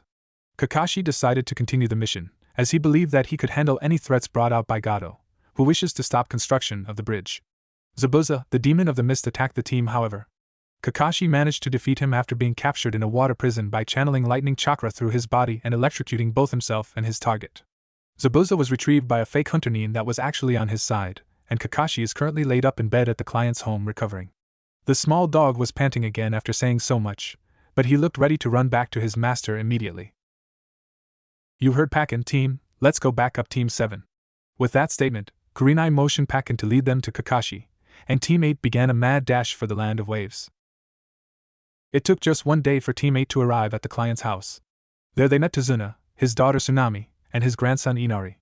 The only member of Team 7 to have even been scratched was Kakashi, who was laid up and suffering from electrical burns on his torso. Team 7, I am Yohi Kurenai, my students you are familiar with. We are here to assist your team in preparing for Zabuza's return, as well as the battle that will take place when he does. Now, Hinata, do you have a salve for burns on you? Hinata nodded before rummaging through her pack, producing a jar filled with an orange paste. She had Kakashi's bandages taken off and began to gently layer the substance evenly over his injuries, shuddering at the extent of them. Alright, now what has Kakashi taught all of you? I need to know how we can help prepare you for the next battle. Kiba and Sakura replied with twin calls of teamwork before Sasuke elected to give his own answer. A Katon Jutsu, a Doton Jutsu, and the fact that Kiba and the puppy aren't completely worthless. Teammate looked shocked that Kakashi had so heavily favored Sasuke's teaching even though Sakura obviously needed the most help. They all just hoped it had been a situation like Naruto's with Kurenai, that Sasuke was the only one to ask for help. They didn't even know the surface clinging exercise? Well, Uchiha-san, guess that means your whole team will benefit greatly from training to master an individual exercise together, as having just 1 week until Kakashi recovers, which means we can assume the same for Zabuza. Sasuke merely grunted again, not exactly excited to work with others. Kakashi at least had a Sharingan, meaning his teaching was worthwhile. In the end, Shino and Hinata elected to stay with the Tazuna and guard him, while Kurenai, Naruto, and Team 7 filed out of the home to the woods. All of you will be learning a chakra control exercise, this being surface clinging or tree walking, it is the same thing. You will channel chakra to your feet, and use it to stick to the trees. This opens up a new facet for combat, and allows better control once mastered. Naruto will demonstrate. Taking his cue, Naruto walked up the tree and onto the bottom of one of its middle branches. He waved at Team 7 from his new perch, smiling at the looks on their faces. This will build your chakra reserves, and allow you to better harness them. One use of a jutsu becomes 2 or 3, in some cases. Before you begin, I recommend placing one foot on the tree and seeking a comfortable point in your chakra. If your foot begins to slip as you move up, you need to channel more. Likewise, if your foot begins to push you away from the tree, you need to use less. As Kurenai ended her lecture, Naruto handed the 3 of them kunai to mark their progress up the tree. A whopping 5 minutes later, Sakura had completed the exercise. Kurenai-sensei, look, I already made it to the top and back down. A proud smile graced her face, the first time she had likely been proud of anything she'd done since being passed and allowed on the team. Of course the smile wilted off her face as she saw the look that Sasuke gave her, obviously upset that he wasn't the first to make it up the tree. That's good, Sakura. Now, you can either keep running up and down the tree 50 times, or I can teach you a genjutsu. Which would you rather do? The very suggestion of running up and down a tree 50 times caused Sakura to pale, and immediately I'll take the genjutsu. Sensei Kurenai nodded, but on the inside no wonder Kakashi has been focusing on teamwork. She didn't even consider that any genjutsu I can teach I already know and that I may have taught my own students. I really need to talk with Kakashi when he wakes up. Kurenai motioned for Sakura to follow her as Naruto continued to observe the training that Kiba and Sasuke continued. They both seem determined, but maybe I can raise the stakes a little. Hey guys, last one up the tree faces me in a taijutsu spar. Naruto smirked a little at their reaction, even Sasuke wasn't arrogant enough to ever want to face him in pure taijutsu. With the flames of youth burning in their eyes, Naruto shedding macho tears when he noticed this, Kiba and Sasuke redoubled their efforts to make it up the tree. Hours later, just as the sun began to set, the 2 exhausted young shinobi both made it to the top of the tree at a dead tie. Naruto almost starting pouting as he noticed that, before a wondrous idea struck him. Well, my friends, since it was a tie, tomorrow the both of you will face me 2-on-1 in that spar. After all, either of you won, but it wouldn't be fair if only one of you had to fight, and both at once is more convenient than one at a time.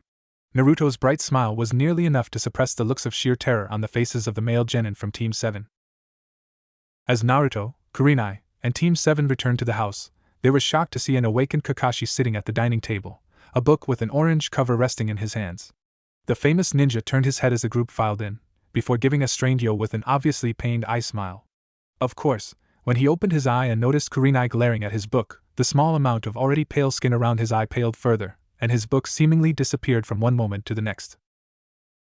Kakashi-san, in respect to your current state, I will not do anything about your habits, nor will I say anything about the lackluster training your genin have received. Kurenai's statement brought a relieved sigh from the injured sensei, until she continued. Rest assured, however, that I will be making note of all of this in my report to the Hokage when this mission is complete. Your decision to focus on teamwork training is admirable, but a team of ninja with no more skill than civilians is a team that dies quickly. Kakashi hung his head, the speech having struck one of his nerves rather deeply. He knew that they should have learned more before they went through something like this, but he thought the dangers of a C rank, a real one, anyway, would be enough to show his team the need to get along. After they realized that they would need help, he would teach them real skills, but this mission was a disaster. All it had proven was that he had let his skills slip since he left ANBU, and that he needed training just as much as his genin did. The rest of the group gathered as Shino and Hinata came in escorting Tazuna. Sakura, however, was unable to take the overall silence of the dining room and focused on a minor detail across the room. Tazuna-san, what is that picture over there? The corner looks like it was torn. The old man gave a nostalgic smile, before in a proud voice he responded. That is a picture of my family. The ripped corner was my son-in-law Kaiza. He was the hero of Wave. Inari abruptly stood and left, stomping audibly up the stairs to his room. Father, you know better than to talk about Kaiza in front of Inari. Tsunami followed this statement by rushing upstairs to check on her son. I'm sorry, I didn't mean to cause trouble. Sakura's expression clearly spoke of her regret and embarrassment. Tazuna just sighed, disappointed that even with Hope returning and Ninja here to help, Inari had yet to show improvement. It isn't your fault. Inari was very close to Kaiza and admired him greatly. Kaiza saved Inari's life from drowning in an accident where some bullies that didn't know he couldn't swim at the time threw him in the water. After that, Kaiza became close to everyone here, practically a second father for Inari. About a year later, he dove into dangerous floodwaters with some bracing for our damaged gates, and saved the whole village from flooding. He was named our hero afterwards, and enjoyed the love and respect of our whole village. But things weren't to last. Kaiza resisted that arrogant, fat, bastard Gato's takeover of our village. The Jounin and Genin, with the exception of Sakura, could already tell where this story was heading, and Naruto in particular grew a look of anger. Kaiza always used to say, if you care about something, if it's precious to you, wrap both your arms around and protect it no matter what. Gato broke the village by having him executed publicly. In front of the whole town, including Inari, Kaiza had both of his arms cut off and was left to bleed out slowly. Since then, Inari gave up hope, which is why he is so aloof and treats you the way he does. Sakura was horrified at the end of the story, small tears leaving her eyes. The rest of the ninja were more angry than shocked, save Hinata, who looked as though she was barely holding her own tears back, and Naruto, who looked outraged. Inari shouldn't sulk like this. He should feel honored to have known such an admirable man. That philosophy is something that many people could afford to adhere to. Everyone's gaze turned to the most unexpected voice that remarked, even Naruto's. Sasuke's face still had its usual scowl, but his eyes looked different. There was almost a gleam in them. You're right, Sasuke. Better to honor the dead with your actions than cry tears to wash away their grave. It was by no means rare for Naruto and Sasuke to agree on things, being as the only person in the academy that Sasuke bore respect for as a student was Naruto. Due to his rapid rise when he was graded fairly, and his talent in every branch, Naruto earned Sasuke's respect, if not friendship, by the 4th year in the academy. Many of Sasuke's fangirls also hated Naruto, as they thought he was trying to make their Sasuke-kun look bad, so sitting close to him in class got them to sit slightly further away from him. The next day dawned with the entirety of Team 7 ready to learn to water walk. Shino volunteered to supervise their training, while Kurenai and Hinata went out to guard Tazuna. Naruto elected to stay behind for some private training, as well as guarding Tazuna's family with Kage Bunshin. Before he left, however, he was stopped momentarily by Kakashi. Yo Naruto, wait just a minute before you leave, I want to talk to you about something. Naruto looked confusedly at the silver-haired man. Sure, this was his dad's eternal rival, but he had never spoken to him before. Yes, what did you want, Kakashi-sensei? While he hadn't actually learned anything from the man, he was officially a sensei for a genin team, so might as well show him proper respect. I have a scroll with a couple jutsu on them. Guy told me I would have to teach you a couple ninjutsu if I lost 3 challenges in a row with him, so here. Naruto gazed at the scrolls skeptically. Dad didn't say anything about this arrangement. Youthful desires of self-improvement defeated suspicion in the end, however, as Naruto accepted the scrolls along with a small slip of paper. Kakashi-sensei? Why is this paper mixed with the scrolls? Kakashi was mildly surprised that Guy hadn't introduced this concept to Naruto yet, but quickly recovered to his normal self. It's chakra paper, Naruto. It tells a shinobi what their elemental affinity is or what their affinities are. The affinities in order from top around clockwise are Katan, Futan, Raitan, Dotan, and Suitan. These elements follow a pattern of defeating the element that follows them in a clockwise pattern. No matter what a person's affinity is, they can learn any jutsu, but it is easiest for a ninja to learn jutsu that align with their own element. This paper will burn if you have Katan, slice in 2 if you have Futan, crumple into a ball if you possess Raitan, harden and crumble if Dotan, and soak if you have Suitan. Naruto brightened, and immediately asked some questions to clarify. So what does it do if someone has an elemental Kekkei Genkai? Does it display that somehow? And what if someone has more than one affinity? Or is that even possible? Kakashi shook his head at the kid's excitable nature, almost laughing if it weren't for the fact that he knew that would cause unbearable pain in his burns. To answer, If an elemental Kekii Genkai is present, the paper does nothing unless it has already awoken. If it has awoken, then the paper shows only the result of the new element, and neither of its components. Naruto looked confused at that answer, but motioned for Kakashi to continue explaining, too interested in the rest to interrupt. Now, while it is possible for someone to be born with multiple elements, it is rare. The paper will show signs of both, but conflicting elements are uncommon to be inherited even more than just having multiple. Just channel some chakra through it, and I'll tell you what the opening exercise of elemental mastery is for your element. I can give you some advice for any element but Futon, it's the only one I haven't mastered. Naruto nodded before channeling a little chakra through the paper in his hand. It soaked his hand, before being sliced in two. Futon and Suiton, you're lucky Naruto. Futon is heavily offensive, while Suiton is arguably the most versatile of all, with many offensive and defensive techniques. For Futon, the exercise is to cut a leaf in half with nothing but your chakra. Suiton, on the other hand, you must be able to raise water under your hands until it reaches your shoulders. If you decide to do the mastery exercise now, I recommend Suiton, since I can give you a tip for it. Just imagine your chakra becoming cool and liquefying. Well, see you when you get back in. Naruto quickly decided that learning a technique would be faster than mastering either element, and as such looked at his scrolls. While there was one scroll for every element, he decided to focus and learn only the ones he was attuned to for now.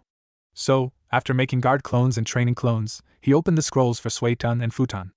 Of the two techniques, one was the C rank Futon, Daitapa, and the other was a B rank, Suiton, Sujin Hiki.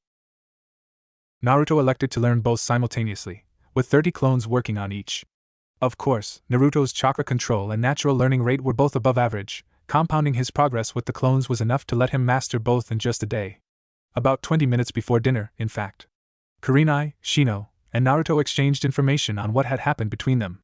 Sakura had finished water walking as an exercise and learned enough from continued practice to utilize the technique Kurenai taught her, while Sasuke and Kiba were both heavily worn out from the successive days of harsh training, and their spar with Naruto was the next day. The table was peaceful once again at the beginning of this meal, but it would be shattered once again. This time it was Inari that ruined a perfectly adequate meal. Why are you trying so hard? Gato will kill you, none of you can match his power. Kiba was the one to respond first this time, a bestial growl escaping him. Listen you little brat, not only is Gato pathetically weak compared to any ninja, but there are two Jounin here. The only threat we face is Zabuza and his accomplice. Shut up. You don't know what it's like to have a hard life, you've all been spoiled living in your big, cushy ninja villages. There is no way to beat him, or for you to understand me. Inari's newest statement was enough to stir Naruto into discussing exactly who didn't understand who. You are absolutely pathetic. Kaiza must be rolling in his grave with the way you act. Shocked silence was the response to the normally happy and youthful Genin's remarks, before he continued his mounting tirade. You want to know what life is like for us? Let's start with Hinata, who has been treated as though she is worthless by most of her own family. Or Shino, whose entire clan are barely allowed to live in the village limits because of the bugs they raise inside of them. I was kicked out of the orphanage I lived in when I was 6, spent 3 months homeless, and even today I am either ignored or treated like trash by the vast majority of the populace. Inari was crying again already, and made a move to leave, before Naruto blocked him by jumping onto the stairs. Here is the real kicker though, Sasuke's entire clan was murdered by his beloved older brother. He even waited to kill their parents until Sasuke was close enough to hear them scream. You lost your father figure, but you still have a family that loves you, and provides for you. Judge not lest you be judged, and you have been judged a crybaby, and a coward. Naruto punctuated the end of his rant by slamming the front door on his way out of the house. Both Kakashi and Kurenai turned heated glares on Inari, one for their nephew as Kakashi thought and the other for their closest student. Not one word of that was a lie. Naruto considers himself lucky for being taken in off the street, but he still has to deal with prejudice and pain every day. Kurenai was the one who spoke, before leaving the table to go to the room she shared with Sakura and Hinata. Kakashi didn't even say a word, he just turned away before he tore the boy down anymore. Unable to take the gazes of the remaining ninja on him, Inari fled to his room, trying to understand how these people could live lives like they had and still maintain hope. A knock at his door roused his attention, before a soft voice spoke to him through the door. I'm sorry that Naruto-kun responded like that, but it's hard for him to look at you when you have people like your grandfather risking their lives to make yours better, and for you to insult their effort by saying they're doomed to fail. None of our lives have been easy, but that doesn't mean that we should give in and die. Life is like a chisel, it is used to chip away at the perfect block we all start as, and shape us through trial and error into something even more incredible. Meanwhile, Naruto was standing in the clearing that the tree climbing training was done in, practicing his jutsu and sparring with a group of clones. The trees bearing kunai marks from where Kiba and Sasuke practiced had long ago had these scars covered by others, Naruto's anger influencing him in using the last technique his father had been teaching him. After one severely overcharged futon, de Tapa, all his clones were destroyed and he was passed out on the ground. His father had been telling the truth about the technique being a double-edged sword. His control absolutely shot while it was active. Hours later, with birds chirping and sun shining, Naruto awoke. A rather feminine face in his field of vision walking toward him. It stopped, however, when it saw he was awake. Huh, my eyes say woman, but my gut says guy. Oh well, might as well mingle with some of the populace I have yet to meet. Hey there, did you need something? The figure looked at Naruto before their eyes fell on his hapuri, recognizing the mark on its surface. He wasn't with the ninja we saw earlier, reinforcements? I have to warn Zabuza-sama. Oh, I just came here to pick herbs for my father, he is very sick. Haku went straight for his best act, the worried child. He had been using this for Zabuza for a long time, and was one of the best at it. But why are you out here, and is that a ninja headband? It looks different than the ones I saw in town. Naruto looked at the boy, as he had decided to go with his gut on this one, curiously. No one mentioned meeting someone that dressed like that in town, or any effeminate-looking boys, so how did he see them without being seen himself? I was here to train, but I overdid it a little. What did the headbands you saw in town look like? Did they have a different symbol from mine? Haku made sure not to react to the question. Obviously this one was smarter than he had assumed. No, they were just shaped differently, and the ninja wearing them were carrying a wounded man on their shoulders. Oh, he saw Team 7, that's why my team didn't say anything. Alright, would you like some help picking those herbs you mentioned? No reason not to be polite, Naruto thought, might as well help before he went in.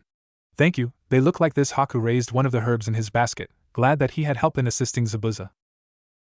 About an hour after they met, the two picking herbs were disturbed by a voice whose owner was just inside the edge of the clearing. There you are, Naruto, come on, sensei was getting worried about you. Hinata looked from Naruto to the boy. He was gathering herbs with. Hinata blushed slightly looking at him, thinking him more attractive than any boy she had met in Konoha. It seems you are needed elsewhere, Naruto-san, thank you for helping me. Naruto got up and dusted his hands before nodding to his new acquaintance. Before I go, could you tell us your name? After furrowing his lip for a few seconds, Haku nodded. Alright, my name is Haku, and before you ask, since so many people do, I am a girl. Many people think I'm a boy for some reason, I'm not sure why though. The two thoughts running through the genins' heads were shocked. What? I was sure it was a guy, no matter what my eyes and ears told me. Were Naruto's thoughts while Hinata was going through a crisis of awareness. I've never been as attracted to anyone as I was her weight, does that mean I swing that way? What would father say if he found out? Hinata decided to activate her Byakugan to make sure she wasn't the butt of someone's strange idea of a joke. Leaving the two thoroughly confused genin, Haku turned around and left, not noticing Hinata activate her Byakugan on focus on her just to see if she was telling the truth. Oh, all of the kami above, she is a girl. Wait, I recognize those herbs, I was them in my burned paste, oh no. That was Zabuza's accomplice. We have to report this quickly. Come on, Naruto, we have to report what just happened. Alright, Hinata-chan, and I'm sorry I just left last night, I needed to blow off some steam. Naruto hadn't stopped to think about how worried everyone would be, and felt a little guilty for leaving.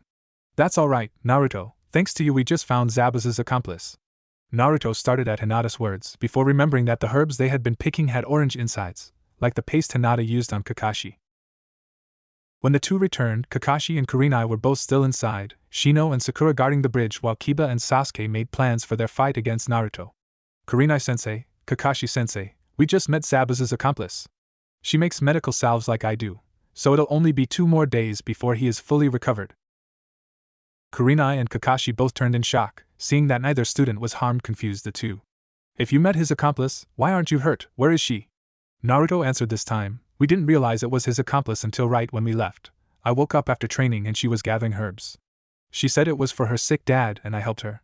Hinata took up the conversation from that point. I recognized the herbs after we turned around though, they were the same ones I use in my burn paste. Kakashi took command as the most experienced jounin, quickly giving out his orders. Today is the last day of training, tomorrow we will all rest. Naruto, send a clone out tomorrow with Tazuna so we have a fast way to find out if Zabuza will attack at less than 100%. The next day, everyone will go to the bridge and Naruto will leave clones here to protect the family. We will let Shino and Sakura know when they get back. Everyone obeyed the one-time ANBU captain, before Kiba and Sasuke grabbed Naruto and let him out for their spar. We both know you are the best at taijutsu among us, But we are teammates, 2-on-1 you won't win. Naruto paused after hearing their unified statement before wondering exactly when they started getting along. He shrugged the thought off before taking his opening stance, standing perfectly straight with one hand behind his back and the other palm facing himself in front of his body. Kiba and Sasuke separated slightly before going into their own stances, knowing since it was going to be the big showdown soon no one would go all out. Kurenai volunteered to supervise/referee the match, so after everyone took position, they launched at each other with a cry of Hajime. Kiba went first, dashing straight at Naruto before launching a spinning elbow toward the sternum of the blonde. Naruto blocked the blow by raising the knee of his forward foot, immediately countering with a blazing fast jab at Kiba's chin. Kiba was struck with just enough force to stumble back awkwardly, Sasuke launching a kick at Naruto's legs in an attempt to trip him. Naruto simply launched into a forward somersault/axe kick that was interrupted by Kiba pulling on Sasuke's shoulders, removing him from danger. A stare-on commenced as Sasuke and Kiba tried to figure out how to beat Naruto, knowing that if jutsu were allowed, Akamaru and Kiba would both be able to fight, and with greater speed and ferocity. Sasuke changed his stance to the interceptor fist, hoping to bait Naruto into the first move, knowing Naruto primarily opened with kicks. The move worked, Naruto launching himself at Sasuke and lashing out with a straight thrust kick to the gut. Sasuke grabbed the kick he had predicted and held him still. Kiba took advantage of the idle target to try for a knife hand at his unprotected back. A smirk appeared on Naruto's face, however, as he bent backwards and did a handspring off Kiba's shoulders, causing the two to run into each other.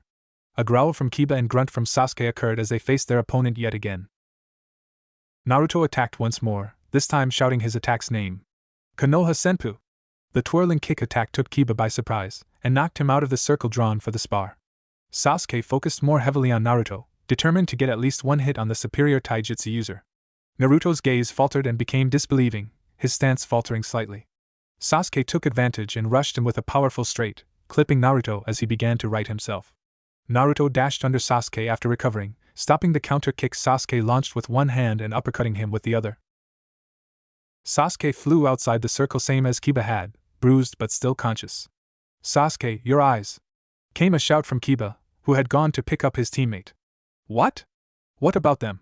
Kurenai walked forward and handed Sasuke a mirror, allowing him to look for himself. The Sharingan Sasuke let an odd whisper out, amazed by the eyes with a single spinning tomo and red irises. "Finally, now that I've unlocked the Sharingan, I'm one step closer to beating him." A wide smile broke out on his face, one mirrored by a minor extent to all present, glad that such a useful tool was resurfacing. Naruto heard the quiet echo of a growl in his head, showing that not everyone was pleased.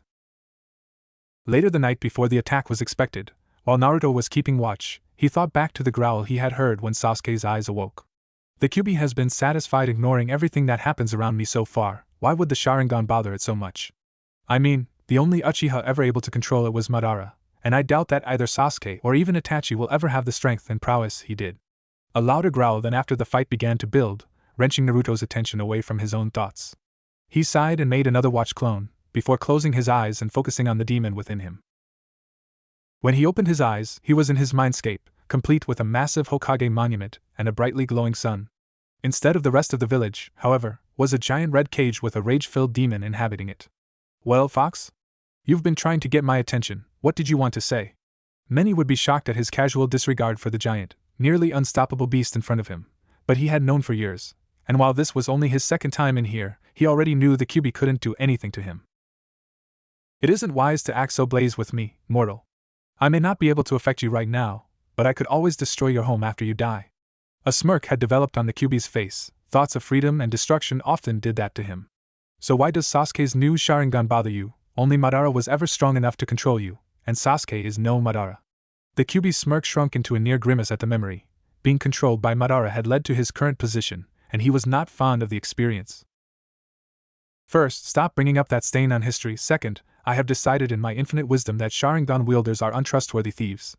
You are stronger than a vast majority of shinobi your age, but you aren't strong enough. Should he betray you, or your life be threatened in the coming battle, I have generously decided that you may use some of my power to make up for your shortcomings." Naruto's jaw dropped in shock. The Kyuubi was being an arrogant ass, but still considerably nicer than he expected.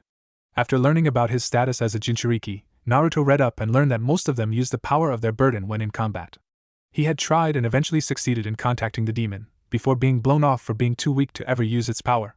Apparently the training he had been doing was acceptable to the Fox's standards of a strong container. Despite it insulting him anyway. I thought you said I would never be worthy of fighting with your power, and that I was too weak in every way to handle it. A short huff of disdain met Naruto's question, before the QB spoke once more. You aren't worthy of my power, and it's only thanks to your insane guardian's training that your body will be able to handle my power, as your strength and durability have risen enough to access a cloak made of my chakra, with just one tail. Anymore, and not only will your body be badly burned, your mind will snap and I will take over. Naruto stared at the grinning demon, wondering why it told him it could take control when he used too much. Thank you, I promise I won't use your power unless all other options I have fail. A short bow of gratitude punctuated the statement, before Naruto left his seal. I almost don't hate this one. Of course he looks like his damned many times over, in this case literally father. There were worse options, at least I wasn't stuck inside an Uchiha. Snort, keep getting stronger, mortal, you just might be the one. The grand beast's thoughts strayed to the past once more, this time memories of better days going through its head. Naruto came out of his mindscape just in time to smell breakfast being made, signaling he had spent nearly 4 hours of real time in the trance-like state. He stood and stretched the kinks that had developed in his muscles out, a few satisfying pops coming when he flexed his back. He went inside to see the entire group gathered at the table, worry evident on the Genin's faces. Kurenai and Kakashi were both composed, but Naruto could tell that his sensei was worried as well, most likely about his team. Naruto, you know today's plan, right? The blonde looked to Kakashi before nodding, making a group of 10 clones and setting them up around the house. Now that Tazuna's family has their own protection, let's go to the bridge. Zabuza will most likely be there, as will this Haku Naruto and Hinata told us of. She is apparently trained medically, so most likely means of attack are senbons and poisons. Kurenai and I will handle Zabuza, you all will protect Tazuna and distract his accomplice until our fight is finished. A unanimous nod from the Genin and breakfast was devoured in silence. The assembled team stood, Tazuna soon after. Hinata stood at Tazuna's back, with Sasuke in front of him. Kiba and Shino flanked him, while Sakura stood to Sasuke's left. Naruto stood at Sasuke's right, the two sensei leading the troop through town. When they reached the bridge, the workers were all sprawled on the ground, most appeared to be unconscious. Tazuna nearly froze in terror, before one of the builders looked up, bleeding and close to unconsciousness. Run, Tazuna! AD demon attacked. The heavily injured man collapsed into darkness, unable to maintain awareness any longer. A mist rolled onto the bridge, bringing the group's guard up even higher. Instead of the rough tone that Team 7 expected, having been the only group to face Zabuza already, a bone-chilling laugh resounded through the fog. Hinata, having activated her Byakugan, realized that something had happened. Sensei, there's 3 fighters in the fog, not 2. Kakashi paled slightly. The laughter combined with the fog and Zabuza's known former associates led him to just one conclusion. Naruto, help me with this fog. Kakashi and Naruto went through hand seals mirroring each other, before letting out a twin shout of Futon, de Tapa. The already forceful attack grew as it was fired in tandem, sending hurricane-force winds into the mist. With such power, the swordsmen holding the mist released control of their jutsu, it draining too much chakra fighting the winds. As the bridge cleared, 3 distinct figures were revealed to all the non-Hyuga at the other side. Kakashi and Kurenai turned to one another, their plan not accounting for the extra player. On the nearly complete bridge stood Momochi Zabuza, demon of the hidden mist, his Kubikura Bocho at his side. To his right was a shorter, more slender person with dark hair and a hunter-nin mask, Zabuza's original accomplice, Haku. On his left, however, stood someone just as intimidating as the eyebrowless warrior. A tall, thin blonde with a mask similar to Haku stood, twirling his long, needle-shaped sword around his fingers. Kurira Kushimaru, one of the strongest and most ruthless ninja ever produced by Kirigakure. He wielded the Nuibari, a sword that worked as a giant sewing needle. He favored the silent killing technique like Zabuza, but was an expert in kenjutsu even without it. Among his many evil deeds was the murder of his own sensei, and he had left the village even before Zabuza's failed coup. His favorite method of murder was to crucify his victims with the wire attached to his sword. What is this, Zabuza? Willing to align yourself with that psychotic sadist just to better do Gato's bidding? Kakashi's frustration was evident. He didn't even think that Kushimaru was still alive. I called back up probably the same time you did. If I have to resort to a lunatic like him, consider it your fault for escaping last time. The same high-pitched grating laughter as earlier came once more, it even still echoed around them given all the empty space. My mental state notwithstanding, you should show a little respect to your senpai Zabuza. After all, you did have to get me to bail you out of your trouble here. Irritation briefly flashed in Zabuza's eyes before he turned his glare back on the Konoha shinobi. Alright, one chance to give up before you're either spit in two or crucified. The killing intent released with the statement left Sasuke's hands shaking and Sakura shivering in dread. See, Kakashi, the boy is still shaking. Even though it couldn't be seen, the smirk could be heard in Zabuza's voice. I'm shaking in excitement. Sasuke lowered himself into a stance, kunai drawn in his right hand. The shout was taken as the sign to begin, Kakashi squaring off mano-a-mano with Zabuza, Kiba, Sasuke, and Akamaru against Haku, and Naruto and Kurenai against Kushimaru. Shino, Hinata, and Sakura remaining with Tazuna in case one of their assailants made it past the front line. Kiba activated his Shikyaku no Jutsu, and Sasuke his Sharingan as they closed in on the masked girl. Akamaru, Jujin Bunshin. A puff of smoke surrounding his dog, and now there were two Kibas, both dashing at top speed to take out the fast Kunoichi. Gutsuga. Two whirling dervishes of clawed death spun their way to the enemy, who was forced to jump in effort to dodge, but Sasuke had seen that coming, and made 6 hand seals. Katon, Gakkaku no Jutsu. A gout of flames rushed from Sasuke's mouth to his Kunoichi target, a cloud of smoke appearing when it reached her. When the cloud cleared, however, there was only a mirror of ice where his target had been, reflecting her faceless image back at him. Your eyes and his wild attacks are making this troublesome, forgive me, but now I will go all out as well. Water vapor in the air gathered into a dome around the two hot-headed genin, before the temperature dropped 10 degrees in an instant. Hayaton Hijitsu, Maku Hayashu. The water vapor that had surrounded Sasuke and Kiba froze into mirrors like the one Haku was hiding in, forming a dome-shaped prison around the two. This is my ultimate, inescapable technique, surrender, before I'm forced to kill you. Kiba and Sasuke exchanged a glance, before nodding and setting themselves up back-to-back, Akamaru joining and forming a triangle formation. We won't ever surrender to a criminal like you. Sasuke, let's do this. The battle between Zabuza and Kakashi raged on another section of the bridge, all of the missing Nin's techniques being immediately used against him. Something isn't right. The Sharingan allows him to copy ninjutsu, but he is performing all my techniques in tandem with me. Zabuza struggled against the desire to end this fight fast using his strongest jutsu, and instead moved to close in with his giant blade. Kakashi was glad that he was so practiced in hiding his emotions, otherwise the shock that Zabuza had unconsciously resisted his hypnotic suggestion would likely put him on the chopping block. Seeing the massive sword closing in, Kakashi made a split-second decision to unveil something he had avoided using for years. A smoke cloud shrouded his right hand temporarily, stalling Zabuza. When it dispersed, it revealed a weapon that Kakashi had not been known to carry in the bingo books. A gleaming white tanto that practically glowed with chakra was held in a forward grip, almost proud to be used once more. The white light chakra saber of Hatake Tsukumo, legendary white fang of Konoha. Desperate enough to beg your father's spirit to help you, Kakashi? In spite of the taunt, Zabuza was wary of the blade. It focused, sharpened, and purified chakra sent into it by the wielder, which gave it the white glow. Even someone a complete amateur with a tanto could use its abilities to fire waves of energy off the blade like a samurai, and Zabuza knew that no matter what anyone said about Kakashi, he was no amateur. Not so much, Zabuza. More like a duel between swordsmen, a true fight to the finish. Kakashi launched a wave of chakra from his sword the moment he finished his statement. It struck the Kubikura Bocho hard and with a screeching noise left a gash on the other legendary weapon.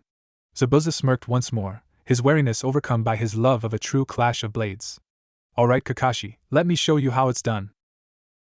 Kurenai and Naruto both watched Kushimaru cautiously, knowing this fight would most likely be a stalemate until one of the others finished their battle and came in to assist. Kushimaru, on the other hand, looked rather disinterested with his opponents. That brat Zabuza took the real game and left me with a kid and his fap material. Next time an old ally asks me for help, I'm going to sew them to my wall. The lean swordsman abruptly dashed at the two, testing to see if he would have any fun this day. Naruto responded with a volley of shuriken, while Kurenai formed a few quick hand seals. Megan, Jubakisatsu was whispered by Kurenai, before she vanished. Kushimaru had deflected all the shuriken approaching him already, before he felt his body lock up. A tree seemed to grow from the bridge and surround him, leaving only his neck and head free. Kurenai leaned forward and went to stab him with a kunai, only for Kushimaru to bring up the Nuibar and parry her attack, diving away from her to avoid Naruto's quick attempt at a kick. You really thought a genjutsu would be able to take out someone as experienced as me? I was preparing to break it the moment you vanished. After all, the only person to ever shunshin without evidence was Uchiha Shursui, and he's dead. Kurenai hadn't really expected that to work, but without genjutsu there wasn't much she could do against a high-level opponent. In spite of her skills she was a rookie jounin, and hadn't trained as extensively in other combat forms. Naruto frowned at their opponent, who was clearly better than them even if he had lost a step or two from age.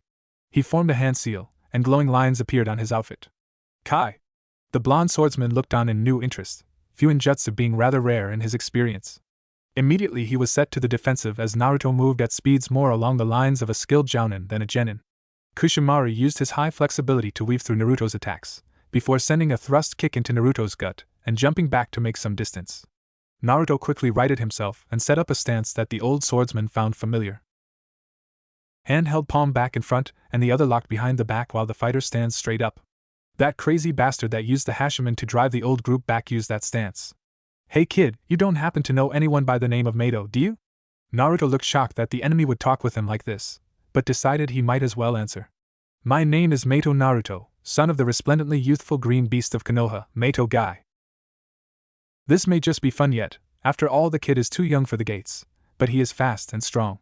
Kushimaru didn't realize the mistake he had made focusing solely on the child until a field of pure darkness surrounded him, all sensation removed. Damn it! I can't believe I made a rookie mistake like that, but I can still salvage this. He began spinning his sword in front of him to deal with incoming kunai and shuriken, while simultaneously building his chakra to release this genjutsu. Kurenai was breathing heavily, the Kokwanjyo no Jutsu being far more chakra-intensive and less subtle than most genjutsu in Konoha's archives.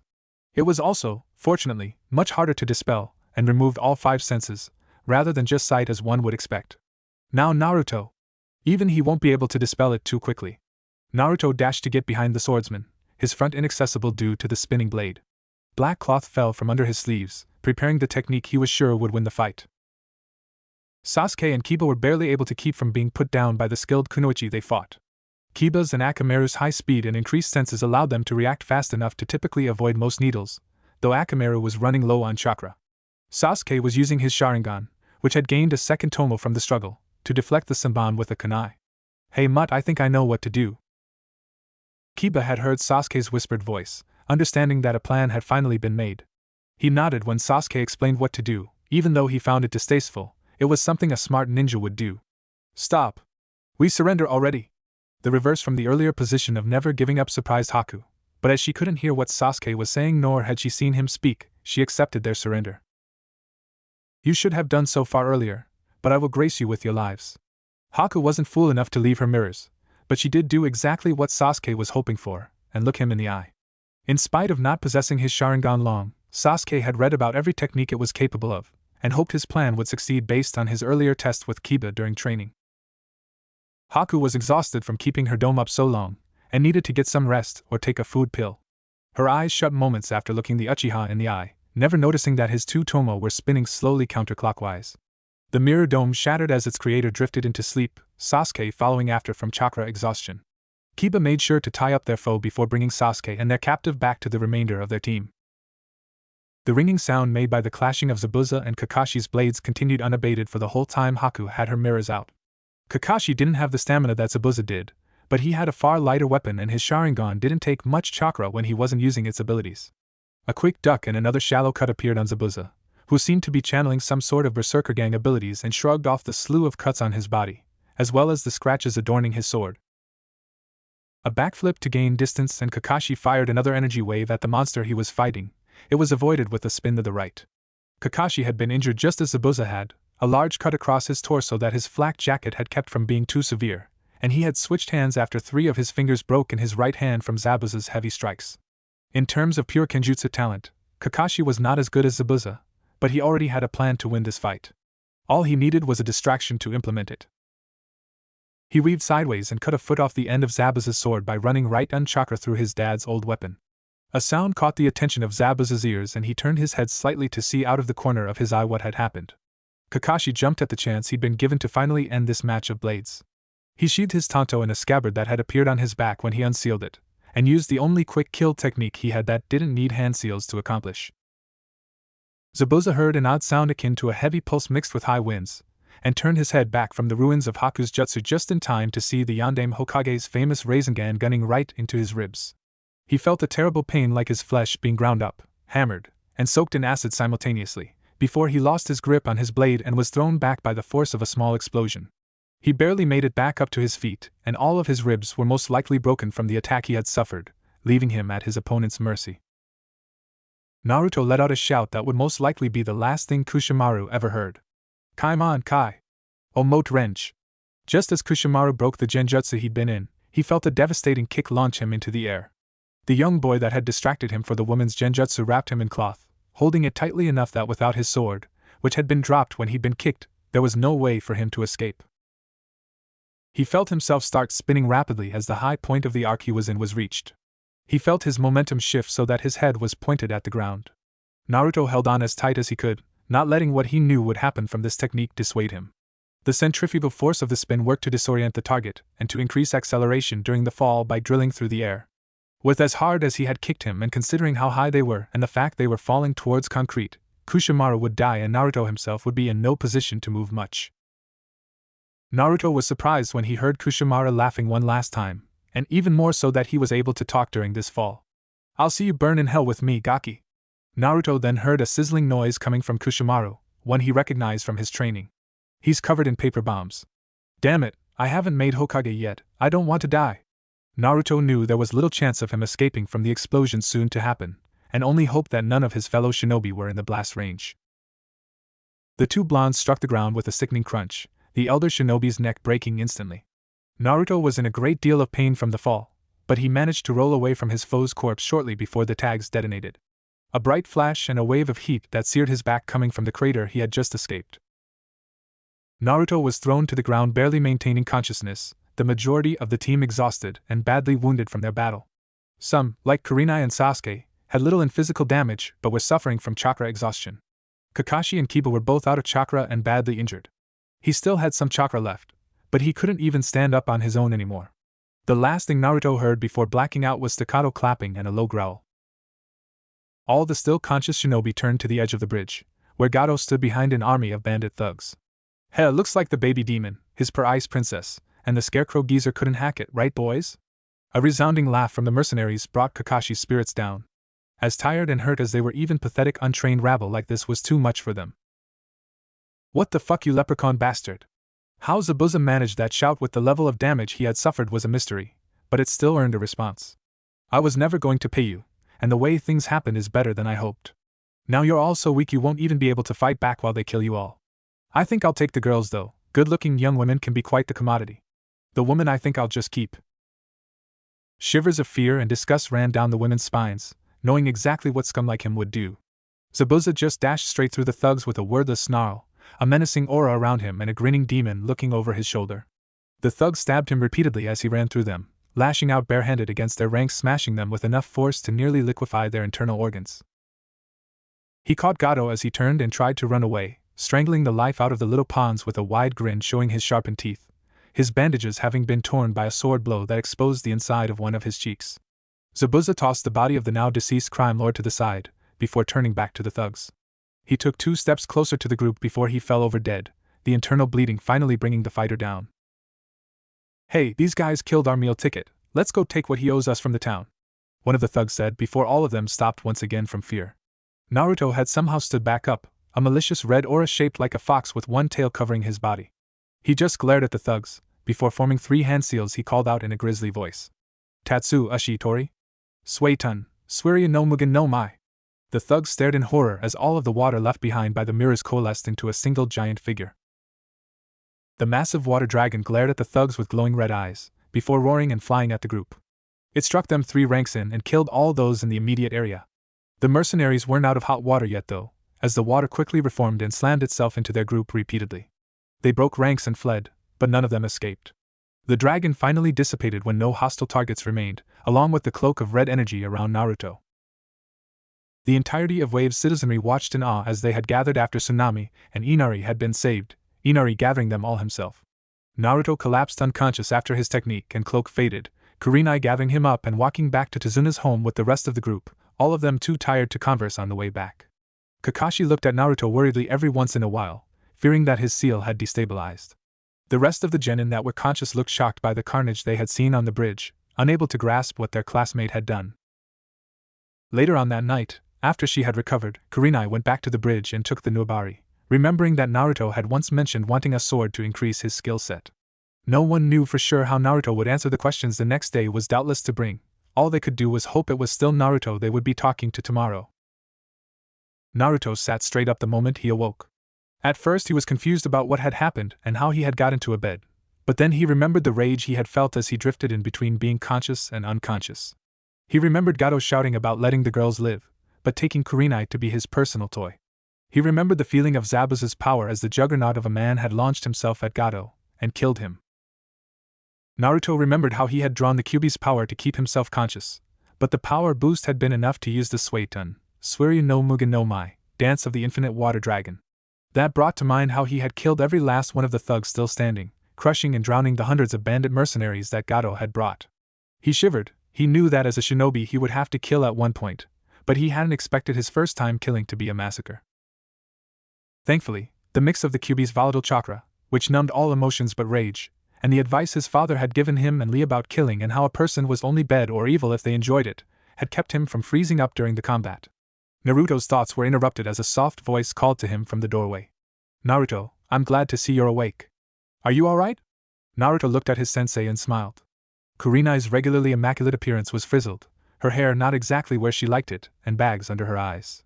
The effect was humanizing in a way. His sensei had somehow kept up her looks even during battle, but the genuine concern in her tone kept Naruto from musing for too long. "I'm alright, Kurenai-sensei. How about you? I've never seen you so disheveled before." Kurenai let out a light sigh as her worries about her closest student were put to rest. She loved Hinata like a little sister, but Naruto was who she spent the most time, and he had grown very close to her during their one-on-one training he requested every day they met. "A lot better now that you're awake. I've been watching you the vast majority of the time, trying to keep you comfortable. I only left to grab some food a minute ago. Of course, you would choose to wake up when I'm not in the room."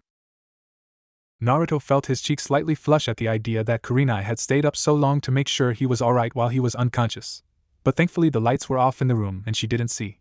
"Thanks, sensei. How long was I out?" Kurenai looked almost disappointed that he didn't respond to her remark at the end, but answered him anyway. "You've been out for 2 days, you were already exhausted and injured before the Kyuubi manifested, and that seemed to weaken you further the moment it shut off." Naruto winced remembering the Kyuubi cloak he had accessed on the bridge. He hadn't told his teammates he could activate that power thanks to earning some small measure of respect from the beast through his intense training. Yeah? I was gonna tell you I could do that, but we didn't really have any time alone before the fight, and I hadn't been planning on using it. I guess I'll have to tell everyone about it now though." Kurenai was upset that he hadn't trusted his teammates enough to tell them without them seeing, but she knew how the villagers had mistreated him before Guy had adopted him, and how they ignored him completely afterward. She even knew that he had to use a henge to shop, because the people that ran the store would ignore him and ask for the next in line while he was standing waiting to pay. "Yes, Naruto, you are going to tell them. You should have already told them, they are your teammates and friends, they have a right to know." Naruto looked away while his sensei scolded him, too ashamed to meet her gaze. He knew he should have told them, after all he had told Shikamaru, but he was afraid that they would no longer accept him if they knew. "I'm not angry, Naruto. I just want you to trust them as much as you trust me. It's important to trust your comrades, I know you work well together, but lingering doubts can affect your teamwork, and I don't want you to get hurt." "What? She means all of us, right?" Naruto's blush was now bright enough to be seen, and Kurenai had moved closer to him rather than keep speaking by the doorway. She had apparently not noticed her little slip of the tongue, but became worried when she saw him flush. "Is he doing that because of me? No, he can't be. Must just feel feverish or too warm from all the blankets. I'm his sensei and almost a decade older than him, he can't like me." Kurenai had taken to usually calling him Naruto-kun, but on mission she was all business from the second they met their contact. She knew they were a little closer than average for a Jounin sensei and genin, but she saw how Guy's relationship as a father figure for Lee had helped the academy dead last grow. She didn't think there was anything wrong or untoward for the way she felt about the genin. Sure, he looked really cute to her sometimes, but she thought it was like he was a puppy, not weird at all. Kurenai's best friend Anko teased her about it all the time though, at least since she had drank a little and told her. Her crazy friend had done just as expected, and accused her of being a crater robber. Anko had even come up with the theory that the real reason Kurenai had never gone on a date was that everyone that asked had been too old for her, and that she decided to be a Jounin sensei as something like a dating service. Kurenai stayed calm and denied these obviously false allegations, even if they had been incredibly embarrassing. Sensei? Kurenai looked back at Naruto, realizing she had space out while remembering Anko's crazy insinuations about just what she taught Naruto when they practiced genjutsu alone in her house. "Yes, Naruto?" Naruto looked around the room, before continuing. "I was wondering what happened to the Nuibari. I wanted to keep it and learn to use it to balance out my combat, and not be disadvantaged by longer-reaching opponents or swordsmen." Kurenai smiled, glad she remembered correctly about Naruto saying he wanted a sword, but thought to tease him a little before giving it to him. Their mission was more or less complete, after all, and it had been too long since they had spoken about anything normal. Oh? Are you sure you wouldn't rather have the Kubikiribocho? It is way bigger and more easily recognized. Her banter left Naruto frowning, however. He had killed Kushimaru, and if he wanted his sword he deserved it. That was how that psycho had gained it in the first place. Kubikiribocho belongs to whoever killed Zabuza, which I'm going to say is a mixture of Kakashi-sensei and Zabuza overstraining his own body. Besides, Zabuza earned my respect when he charged Gato and rampaged through his thugs. Kushimaru was nothing but a sadist that was too faded from his prime and too proud to quit. Kurenai saw that her banter attempt failed a second time, Naruto not being recovered enough to respond wittily. Well, I did recover Nuibar from the battlefield for you, but did you have any plans to learn to use it? Naruto nodded his head. He had several ideas, but none of them were likely. I was going to ask Kakashi-sensei if he could give me some tips or scrolls on sword combat, then attempt to mix his insight and my memories to replicate Kushimaru's sword style. Kurenai frowned. She knew it would take personal instruction to really become any good with a sword, and she had a better idea of who to ask. You know, I have a friend in ANBU that specializes in kenjutsu. I bet I could get you a few lessons with her. If you'd like me to, Naruto-kun. Naruto smiled as the friendly honorific resurfaced, and nodded excitedly. He would never pass up training from an ANBU operative if they were willing. It would take time out from the rest of his training, but he could still just make clones for most of it. He could even send a clone to continue his genjutsu training with Kurenai, if she didn't take offense to not training him in person. Their conversation was broken by Kakashi turning on the light in the room they were in, his visible eye closed in what might be his largest eye smile ever. Naruto found the act rather disturbing, however, as he didn't understand how a person could bend their eyelids into a U shape. Maybe Kakashi had to train his eye muscles to do that, or it was some kind of genetic mutation. The laid-back voice that came from behind the mask brought Naruto from his musings for now. Good to see such a close relationship between sensei and student. Also, welcome back to the land of the living, Naruto. Naruto managed a short nod despite his blush and the unnerved feeling he got watching Kakashi smile. Kurenai didn't blush at all and assumed Kakashi was praising her teaching rather than accusing her of pedophilia. Although she found it odd he referred to it as seeing despite his eyes currently being closed. Everyone is having dinner right now. I'm sure they would love it if you came down and told them exactly what happened. Kakashi's smile had left him, his eye now open and peering at Naruto suspiciously. He knew his sensei was extremely skilled, and that this was his son, but he was worried the Kyuubi had tried to escape the other day and that Naruto might be suffering from a weakened seal. Naruto scratched the back of his head nervously, before he nodded and agreed to come downstairs. Of course, he had just woke up after 2 days of rest and a heavy injury, so Kurenai insisted that she help him with the stairs, even as Naruto protested that he was fine. When they reached the dining room, the rest of the group turned and saw Naruto. Hinata and Shino had relieved looks, while Kiba, Sasuke, and Sakura looked as though they were trying to figure him out. Naruto sat down in one of the chairs with Kurenai's assistance, before once more scratching his head nervously. So, I guess you guys want to know what happened at the bridge? Team 7 collectively nodded, while his own team just looked at him in anticipation. Alright, what do you guys know about the Kyuubi attack? Sakura answered instantly. She had tried to memorize every important historical event in Leaf history, though there were some that were no longer taught. On October 10th, nearly 13 years ago, the Kyuubi no Kitsune attacked our village. It dealt major damage before the Yondaime killed it, sacrificing himself in the process. Naruto nodded, and proceeded to take a few calming breaths. That is what the books say, and it is mostly correct, with one exception. The group leaned forward, wanting to know what this had to do with Naruto. Killing a bijou only disperses it for a short time, a few years at most. In order to truly save the village, the Yondaime sealed the Kyuubi away into a newborn baby, the only way the container's chakra coils could handle the massive expansion brought by becoming a Jinchuriki. Sasuke's eyes widened, realizing where this was going and envying Naruto for his gift. The baby used was born that day, namely, I was born approximately 5 minutes before the Kyuubi's rampage began. Sakura took on a panicked expression, remembering how her parents warned her to stay away from Naruto. You're the Kyuubi! Sakura's shriek was met with a frustrated sigh by both Jounin and all the other genin. No, Sakura. I am not the Kyuubi, it was sealed inside me, like rations into a scroll or anything else that is sealed. Sakura's breath calmed as she got over the shock and looked at the situation logically. The Yondaime was famous for being the greatest seal master alive at the time, and he had performed the sealing at cost of his life. Naruto had never displayed destructive or aggressive tendencies besides at the bridge, which was a combat situation. Neither of her parents were skilled with seals, her mother a civilian and her father a retired Chunin. The odd cloak of red energy he had used was shaped like a fox, but it seemed to flow from his core. Her usually intelligent brain figured that Naruto was being honest, he was not the Kyuubi. As she calmed down, the others thought about what they had just learned. Shino had expected that for some time, though he only had situational evidence. Hinata just felt her admiration for Naruto increase. Sasuke felt that the Kyuubi was the only reason Naruto was so strong, and that Sasuke would be stronger if he had its power. Kiba didn't really have an opinion. Naruto was Naruto, and this didn't really change anything about him. The two Jounin had already known, and thus had already formed opinions about our young hero. Hinata was the first to speak, easily the more talkative of Naruto's teammates. Is that why the villagers treat you like they do? They jump to the conclusion that you are the Kyuubi like Sakura-san just did? Sakura looked down in shame at having voiced that thought before considering all of the facts, determined not to be so judgmental from now on. Yeah, of course, I don't blame them too much. They lost their families and livelihoods, a lot of them. They don't bother to think that I lost my parents too. I'd probably have been a complete moron if Guy hadn't adopted me. Sasuke's envy dissipated as he heard that Naruto was mistreated because of his power. He wanted to kill Itachi, but there was no point if he was hated for the rest of his life afterwards. Gaining power was important, but Sasuke believed it important to be recognized. He did care for his teammates, even if he didn't show it. Kiba had essentially become his best friend, which was important even if he was his only real friend. Kakashi gave another of his physically improbable smiles, and looked at his students proud that they had realized the truth. He wasn't going to tell Naruto that his birth father was his sensei, but he still felt a connection to him.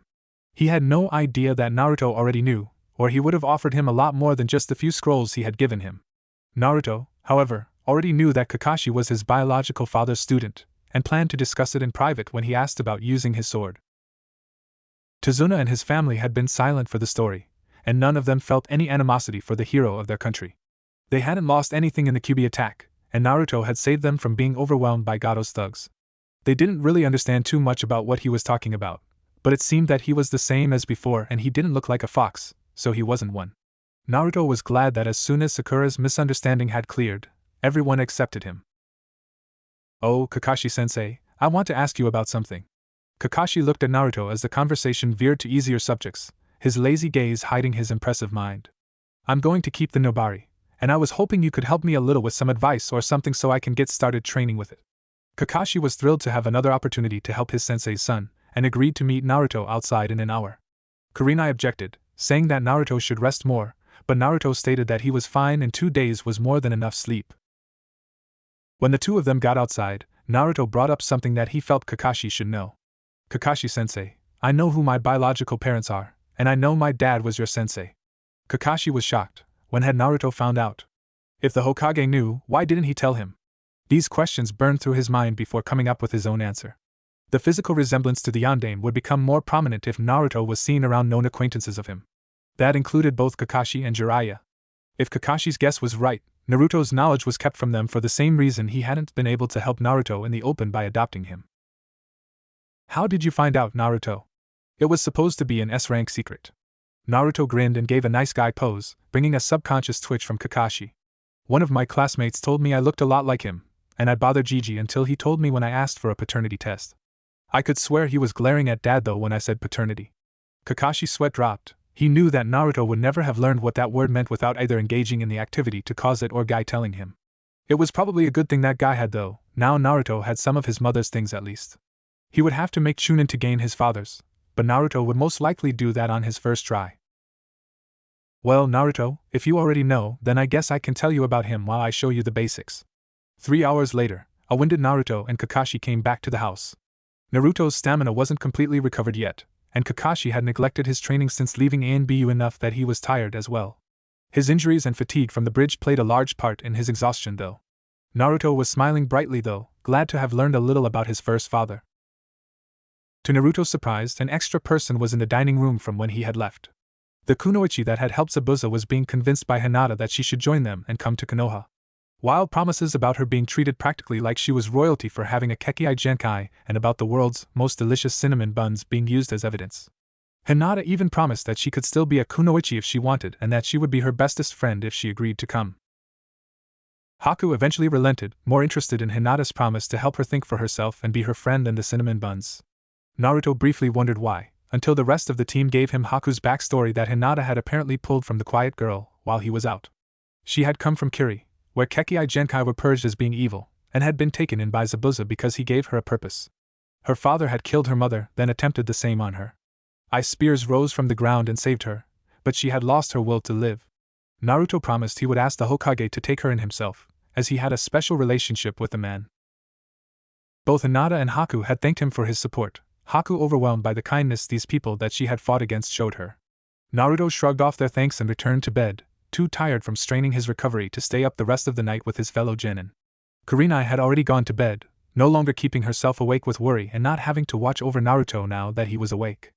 A smile was on Naruto's face when he fell asleep, one destined to be wiped off as his dreams were the only place those he had killed were still alive. A week later, both Team 7 and Team 8 along with Haku were gathered at the completed bridge, readying to return home. Inari was crying, and Naruto seemed to only just be holding back his own tears.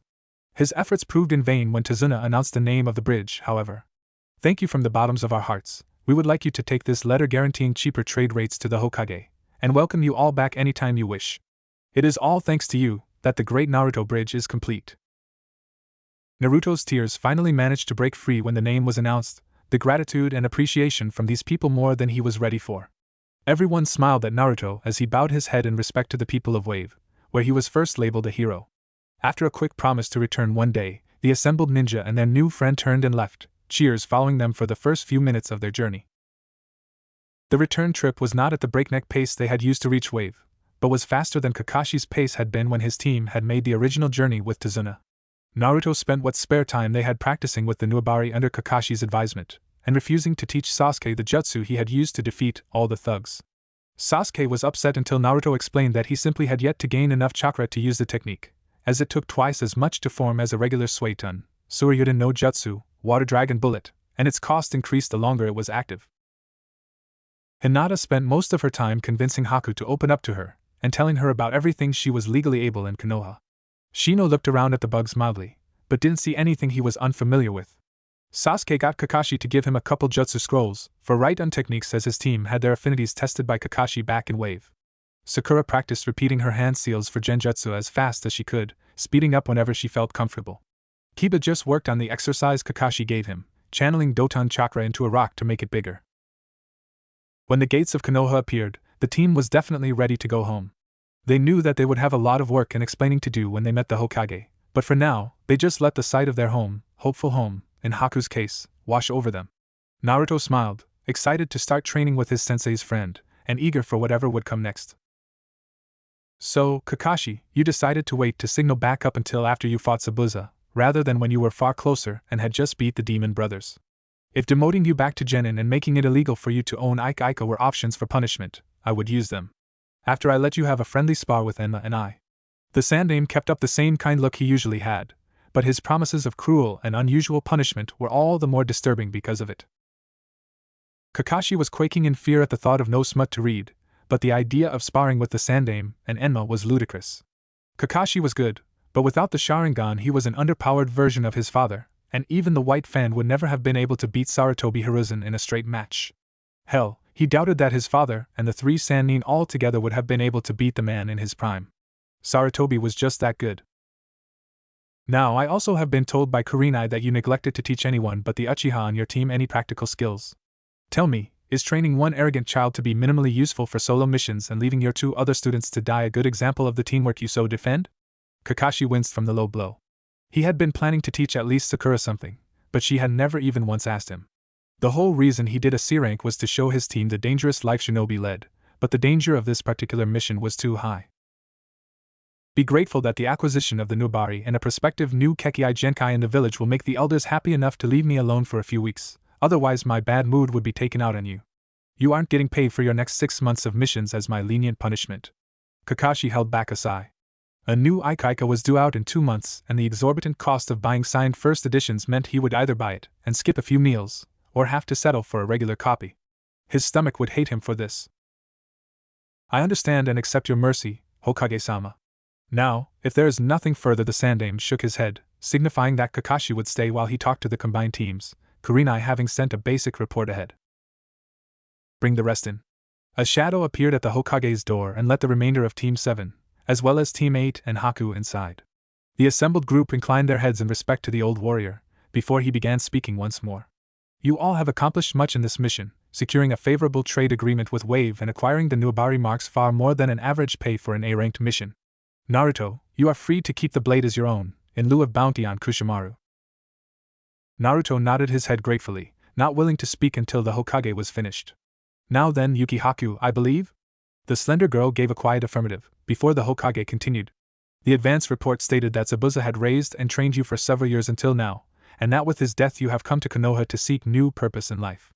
All I need to know is, do you bear any grievance toward Jounin Hatake Kakashi for his role in your mentor's demise? Haku went to respond and hesitated. Did she have anything against Kakashi? She knew it was just a conflict of interest that led to what happened, and that Kakashi was the one to bury Zabuza and leave the Kubikuribocho with him even though he had the right to take as the victor of their fight, but she had been very depressed with her master's death before Hinata had worked to try and bring her some measure of contentment. She took a few deep breaths before replying. No, Hokage-sama. Hatake-san is not the one responsible for Zabuza-sama's death. That traitorous pig that Zabuza-sama ended like the cretin he was is the only one I can blame. Hiruzen nodded, having suspected as much since the girl was in better shape energy and injury-wise than anyone on the team save Naruto, who had been unconscious when she first woke up. She would have been able to kill the tired Kakashi before dying, if she had really blamed him for her master's end. Very well. You will be tested in both knowledge and skill by one of my Tokubetsu Jounin to decide your place among my ranks. There will be a month-long trial period, and you will not be eligible for missions in the Land of Water due to the danger for yourself and any teammates if you were. Testing will commence in 2 days at Training Ground 15. Someone will show you where that is. Hinata's hand practically blurred into the air as she responded. I'll do it. If that is all right with you, Hokage-sama. A bright embarrassed flush was on Hinata's face for the first time since Naruto and Kurenai had helped her build her confidence. Haku lightly giggled at the look on the slightly younger girl's face, but stopped quickly remembering that the Hokage was in the room. The old man gave his trademarked friendly grandfather smile and nodded, glad that a prospective new ninja was already creating bonds. Very well, unless there is something not touched upon in the report, you are all free to leave. Everyone present bowed once more, before leaving. Hinata guiding Haku to the temporary living area to await her pending test. Naruto went to meet his father, ready to tell him about his successful defeat of the old swordsman and his use of the Hashiman. Everyone else returned to their own homes, most of them planning to tell their families or friends about the mission, Sasuke just to continue his right-on training. As Naruto neared his home, he heard the louder-than-usual shouts of youth that meant that Lee was training his youthfulness under Guy's directions. When Naruto finally saw the two of them, though, he froze in absolute horror. Lee had transformed from the long-haired karate-gi-wearing boy he had met a year ago into a clone of Naruto's adoptive father, and no matter how much Naruto cared for his father, that wasn't an aesthetically pleasing event. Lee had always had parasitic caterpillar eyebrows like Guy's, but they seemed to grow in response to spending so much time near their superior. Naruto was certain now that the eyebrow caterpillar really did rob one of fashion sense if left unchecked, as Lee had adopted his father's terrible green spandex and orange legwarmers. There was an addition of bandages around his forearms and hands, signifying his use of the Omote wrench. Unfortunately, Naruto's shock at witnessing the youthification of Lee being complete was enough to let the two matching taijutsu specialists notice him. They ran toward Naruto and gave him a massive hug of youth, complete with a beautiful ocean sunset and palm trees. Even their caterpillars twitched in glee upon seeing the youthful without being too extreme about it. Naruto was further stunned when he realized that the strange organisms even opened their eyes and winked at him. My son! It is a most youthful day to see you return from battle. Guy's enthusiastic shouts were soon followed by Lee's, who had come to look at Naruto and Guy as family in the last year. Naruto-kun, I heard you took a C rank and then when you got back you left again. Tell us of your youthful adventures. Naruto just gazed at the strange genjutsu surrounding him, knowing that he couldn't dispel it. If he and his father shared a youthful embrace without Lee, the scenery was instead a waterfall with leaves blowing in an imaginary wind around them. Guy and Lee set Naruto down, and waited for him to recover from his youth-induced stupor. When he regained complete awareness, he related the story of his defeat of a former seven swordsman, and his becoming hailed as the hero of Wave. He also confessed to having needed both the help of Kurenai and the Hashiman to beat Kushimaru, and his use of the Kyuubi to defeat the thugs that remained. He even looked down in shame as he explained that he had used a kinjutsu from the Forbidden Scroll to kill all of the thugs. Guy sighed at the end of the story, one of his brief flashes of intelligence burning clearly into view. I knew that you would most likely need to kill someone one day, but I had hoped you would be older and more experienced first. Just remember, son, You did a noble thing and saved a small country from tyranny, with the help of your friends. Those thugs killed and stole and possibly worse before you finished them, and they were never going to change. Naruto nodded. He had already accepted his actions, but his father's statements eased a weight off of his shoulders. Lee looked a bit pale, his team never having killed in spite of their year of experience. The only one on his team that he thought would kill without much trouble was Niji, who was fatalistic and quite possibly homicidal. A great eternal rival, though. I think that your idea to keep the Nuibari was excellent. It will increase your versatility, and thanks to your Kage Bunshin and your dedicated training, none of your other abilities will suffer. Naruto smiled. Guy had always been supportive of his idea to master many arts instead of specializing as he had. While a specialist was incredible in their field, it was a very limiting decision to pursue one discipline to the exclusion of all else.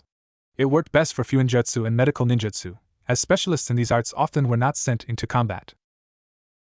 Taijutsu specialists were disadvantaged by many other specialists, but they had advantages of their own. Ninjutsu and genjutsu specialists outranged them significantly, as did those who focused on throwing weapons and kuzurigami-jutsu. Kenjutsu users and bojutsu users didn't have quite as much of an advantage, but they still had the edge in reach. Taijutsu specialists didn't need the chakra levels or control that those who relied on the other main disciplines did, and they weren't dependent on some tool like a weapons specialist. Specializing in weapons and running out due to unforeseen difficulty or running out of chakra weren't among the top concerns of the Taijutsu master. The only concerns they had were building strength for striking power and speed for defense. Naruto had chosen the most difficult possible path, becoming a master of every shinobi art. Only medical techniques were beyond his reach, as the Kyuubi's toxic chakra would damage anyone but him more than it would heal them, and he would need to master its powers to keep them from bleeding into his own techniques. Of course, no one could claim to have mastered every facet, not even the Sandaime Hokage, who reputedly knew every single technique attributed to Konoha shinobi. There was even an old story which claimed that, while incapable of utilizing the correct energies for the technique, he knew the mechanics for the Nidaime's original ninjutsu version of the Hiraishin. Changing one's chakra nature to set anchors with pure power and instantaneously transporting to them was essentially impossible, or would have been if the Nidaime hadn't been able to naturally activate time/space manipulation. In short, the Yondaime's Hiraishin was better because it was less chakra-intensive and didn't require a unique change in chakra nature. The seal he used had taken care of the nature change for him, while the location of the kunai with the seals were his anchors, but rather than being forced into existence with high-density power, they were linked via the finesse of the calligraphy used to create them. The seal formula he put down through touch was a modified version of the Nidaime's original, the formula changed from Senju Tobirama's first creation. That was what the Sandaime had told Naruto, anyway. He remembered then that he was with Lee and his father, and awkwardly scratched his head as he looked back at them. You look tired, son. The only ways to cure exhaustion are youthful training binges and sleep. Join Lee and I in practice, and I will teach you how to activate the Kyumon. The Chunin exams are coming next month after all. Naruto's attention returned fully to his father. He was ready for more training. Yugao, I wanted to ask you for a favor. Kurenai was in her living room speaking with a woman with long purple hair. Her upper arm bore an Anbu tattoo and her body was possibly a match to Kurenai's. She wore the standard uniform of the Black Ops division she worked for, with a longer than average sword for a shinobi her height at her side. It would get in the way on her back while she was sitting. The Anbu captain looked interestedly at her friend, one of the few serious kunoichi around her age. Well, you aren't one to ask for favors, Kurenai. Not like Anko, she barely goes a week without asking me to request she be the interrogator for a captive. She was serious. Kurenai hadn't asked her for any favors in the number of years the two had known one another. Whatever she wanted must have been important. My student, Naruto, killed Kuriara Kushimaru and has claimed the Nuibari. I can't teach him kenjutsu though, and was hoping you might be able to spare a few lessons for him. Yugao had not been expecting to hear that a 12-year-old had killed a member of the Seven Swordsmen, nor that Konoha's Jinchuriki was the wielder of one of their legendary blades. She recovered from her shock with an amused, almost coy glance. Isn't Naruto the name of that jailbait boyfriend of yours? The surprised blush on Kurenai's face had the young captain laughing so hard little tears appeared in the corners of her eyes. He is my student, Yugao. I am not engaged in that type of relationship. Who would even tell you something like that? The slight stutter marring Kurenai's first sentence just redoubled Yugao's laughter. Even though tomorrow she would be completely stoic and back on duty, she got to just be a woman speaking with an old friend today. Kurenai managed to fight her blush back off her face, still stunned that Yugao would think her capable of having an affair with a 12-year-old. If anyone shouldn't speak about that type of thing, it's her. I never dated any of my senseis before.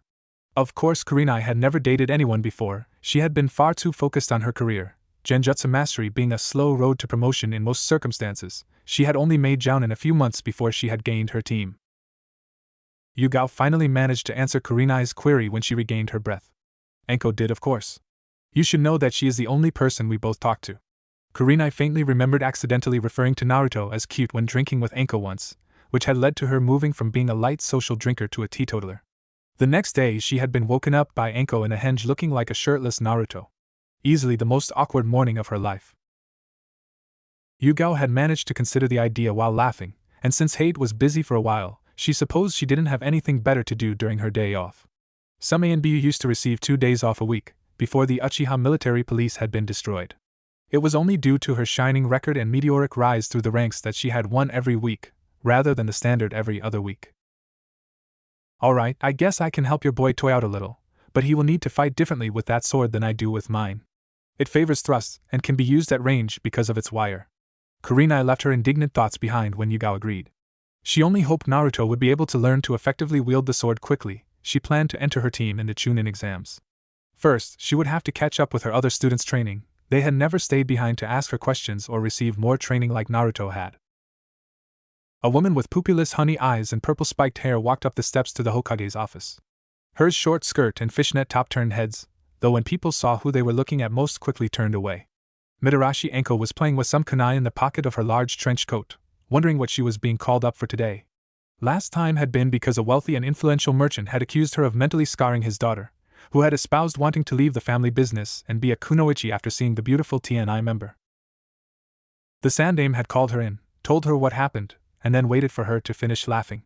The merchant had been practically frothing at the mouth in anger, but the Enko merely said TP have told the girl her job when she'd been asked. It wasn't every day someone wanted to speak civilly with her.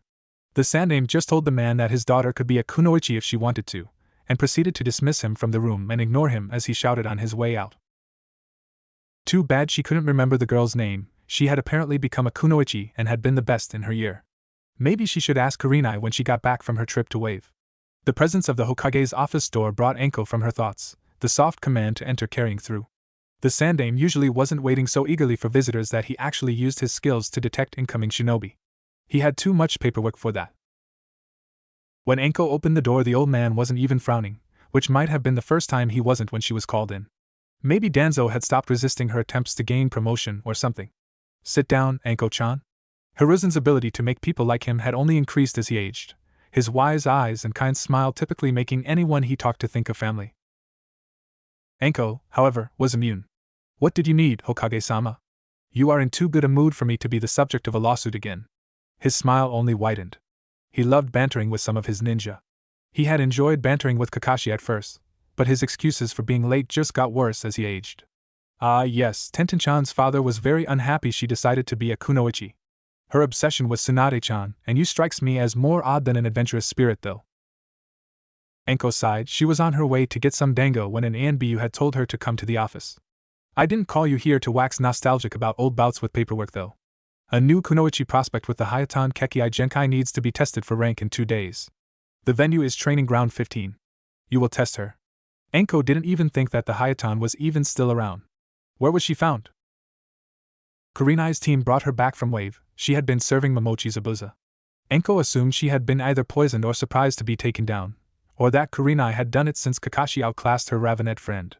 Obviously he would take Zabuza, but she would get the story from Kurenai when she visited her later, curiosity temporarily overpowering hunger for dango. Is testing her my only goal? Yes, although if she is where I believe her to be, I was hoping you would teach her. You are the best kunoichi in the village to teach ninjutsu, and most Kekkai Genkai clans have high chakra pools. Enko frowned at the idea of teaching. Her own sensei had permanently made her wary of the idea, mostly because she didn't want to teach anyone that pale-faced pedo bastard's techniques. Even if they were really good. I will consider it after I meet her and test her. If you think I'm best to teach her, I'll at least give it a thought. A smile was the response she got as she left to visit her best friend. So Haku, what do you think of Konoha? The ice maiden turned to look at her companion. Hinata had barely left her side since she had woke up back in Wave. She had also done everything she could both to ease Haku's pain from losing Zabuza and to convince her to join Konoha. Without the slightly younger girl's help, she probably would have just finished herself. Haku noticed that Hinata seemed almost desperate for approval, most likely hoping that Haku was satisfied that she had followed Hinata's advice in coming to Konoha. Many people turned to glance at the two, preteens from both genders jealous of not being with either of them. Haku had chosen to wear her favorite pink kimono and her thin choker when they entered the village. Her long dark hair, soft brown eyes, and slim, athletic body led many to blush when they saw her, both male and female. While Haku's features were clearly feminine, as was her voice, it seemed that even people here in Konoha would be unable to tell her gender. Haku was nervous though, she was unused to all the eyes on her, and she was being seen with a Hyuga. Everyone knew that since the fall of the Senju and Uchiha, the Hyuga were practically royalty in Konoha. It seems just as nice as you promised, though I don't know how long it will take for me to get used to so many eyes on me. Hinata smiled brightly. She had spent much time with Haku in the past week, and was glad she liked her new home. Once the battle at the bridge had ended, Hinata found herself remembering the odd feelings that stirred when she watched Haku. She hoped to at least be friends with the last Yuki, even if her new friend wasn't attracted to her. Hinata had decided that the best way to understand what she thought about Haku would be to ask Kurenai and remain in Haku's presence as much as possible. Her own sensei had stirred something similar, though that had just been a form of admiration. Kurenai was beautiful, and Hinata wanted to be. Naruto had caused that same feeling. He was strong and never gave up or went back on his word, and she took strength from his example. Haku, on the other hand, caused her cheeks to heat and her stomach to feel strange. Maybe it was just because she had used her Byakugan to see what her gender was under her clothes, which had been her dark, loose-fitting battle clothes. Being the first non-relative she had seen naked might be the cause of her embarrassment. So she stayed, and tried to see if it lessened over time. It hadn't, and when she had asked Kurenai, she had only responded by saying, "I've never had any experience with what you're asking, but it sounds the same as how a friend describes her feeling for her fiancé." That had been the last nail in the coffin of Hinata's previous assumptions towards her sexuality. She just hoped that she would prove strong enough that her father wouldn't care. Artificial insemination existed. Many of the donors were powerful ninja hoping to spread their legacy that had no clans. Jiraiya of the Sannin had once donated twice a week. "I'm glad, Haku. Come on, I'll show you where to get the best cinnamon buns in the whole world." Haku giggled as Hinata's excited side came forth as she spoke of her obsession. "You know, I would like if you call me Haku-chan. We are friends now, right? I've never really had a friend before, so I don't know exactly." Hinata turned and stared at Haku for a few moments before she responded. "We are definitely friends, Haku-chan." A remnant of Hinata's shyness showed through as she blushed a little using the affectionate honorific. Both of them smiled before Haku allowed herself to be pulled forward. Every group having similar thoughts, wondering just what the future would bring. Team 8 had gathered in their usual training ground at 9 o'clock sharp. There was also a guest in the training ground, a surprise to everyone but Kurenai. "Team, this is ANBU Agent Nico. She is here to help Naruto with his Kenjutsu training. Meanwhile, I will focus more heavily on training you two." She pointed at Hinata and Shino as she said this, wishing that either of them would have taken her up on her offer of extra training.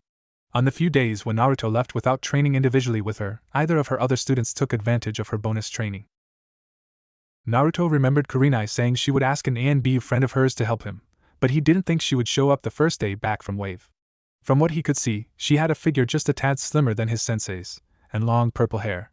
With her face covered and her yet to speak, there was no way for him to guess her age, though he assumed she was likely close in age to Kurenai. "Naruto-san, follow me to a separate clearing and we will begin your instruction." Nico turned and began tree jumping to move to this other area, and Naruto spared a quick wave to his team before following. The moment he was out of sight, Kurenai turned to her remaining students to discuss ways to enhance their training. "Hinata, Shino, can you tell me where you are in your clan training? Aside from chakra control and teamwork, I haven't done much for you, even if either of you ever asked for my help." Shino answered first, a possible twinge of regret in his voice. "I have completed the Mushi Bunshin and Mushidama techniques, and am currently attempting to master the Mushi Jamingu no Jutsu." Hinata followed after Shino, wishing she had made as much progress as he had. "I learned the hack, Sanjuni Sho, but I haven't been able to learn any of the more powerful Juken techniques." Kurenai frowned. Unlike Guy, she didn't really know much taijutsu. A smile replaced the frown as she remembered just who the third member of her team was, though she wanted to kick herself for never asking Naruto to help Hinata with her taijutsu. "Well, Hinata, I might not be able to help your taijutsu too much, but if you ask Naruto, I'm sure he'll help." Hinata nodded. If she could get better at the Juken, then her father might be nicer to her, and she would be of more help to her team. "Shino, Hinata, I'll help you too with anything I can. If there is anything you two would like to learn from me, I will teach you." Both considered her words. Shino knew he would never be capable of high-ranking ninjutsu because of his Kikeichu, but learning a few mid-ranked jutsu might help. Hinata preferred the idea of genjutsu, and if she had the time, maybe even medical ninjutsu. She would need her father's approval to learn the medical techniques at the moment though, as Kurenai didn't know them. Sensei, I believe it would be best for me to discover my elemental affinity, so I have options in case my hive are wiped out or we are in an environment they have trouble in. I won't be a powerhouse like Naruto, but I may be able to surprise enemies that expect an Aburame to use nothing but insects. Kurenai nodded and pulled out a slip of chakra paper. Kakashi had handed her some on the way back from Wave. Shino took it and channeled some chakra, and was so surprised his eyebrow twitched when he saw his result. Among the Aburame, most people that checked their affinity had Doton chakra. Shino's paper had combusted and burned quickly to ash when he had tried. An Aburame that used non-clan ninjutsu was rare. An Aburame that had Katon chakra was unheard of. Shino's analytical mind came up with a massive positive in his nature immediately, however. If he changed his chakra to be Katon chakra and fed a few generations of bugs with that, they would gain a massive resistance to the ultimate enemy of an Aburame, flames. Hinata considered asking for a chakra test as well, but Kurenai handed her a slip before she made a decision. Even if you don't use ninjutsu, it is interesting to know what your chakra nature is. You may decide to test for Jounin, and if you do, you must display skill in at least 2 disciplines. I became proficient with right-hand techniques just for my test. Hinata nodded before using her paper. It crumpled into a ball that bounced on her hand with the force it had generated. Hinata was glad that she had the same nature as her sensei. This way she wouldn't need permission if she wanted to learn techniques. She still thought that asking Naruto about her taijutsu would be more important than learning ninjutsu though. Shino just wondered if there were any Katon jutsu he could use with his low reserves. Katon techniques were often said to be highest in destructive potential and chakra cost, but he hoped there were a few that were precise and only moderately taxing. I think I'll mess with Kurenai's little toy before I get to the training. She should have known I would tease him, why else would I agree to work on my day off? Naruto and his new Kenjutsu tutor were standing across from one another in the same clearing that he had fought Kurenai during the team test. He wondered for a moment how she could have known about it, but realized that Kurenai must have been happy they had passed and told her friends about the way the test went. So, Nico-sensei, what should I be doing? First, I want to talk with you a little about Kurenai. The stoic voice that had commanded him to follow was gone, replaced with a harsh tone that bespoke anger. Why, is there something she wanted you to say to me? Naruto congratulated himself on not letting his nervousness with the subject show. If one of his sensei's close friends figured out the crush he had on Kurenai, the rest of his life as a genin would be incredibly awkward. Nico could see his slight shift in posture as he spoke though, and found his nervousness about the situation hilarious. No, I need to know your intentions for my friend before I will actually train you. So, what do you see her as? While phrased as a question, it was obviously a command, and Naruto just hoped that he would be able to lie convincingly. She is my sensei and my friend. Kurenai is one of my most precious people. At least this way he wasn't technically lying, he knew that he was terrible at doing so. Not what I expected to hear, but I don't think he's being honest. It takes more than just an innocent face to lie to an ANBU. I guess I'll just test him a little.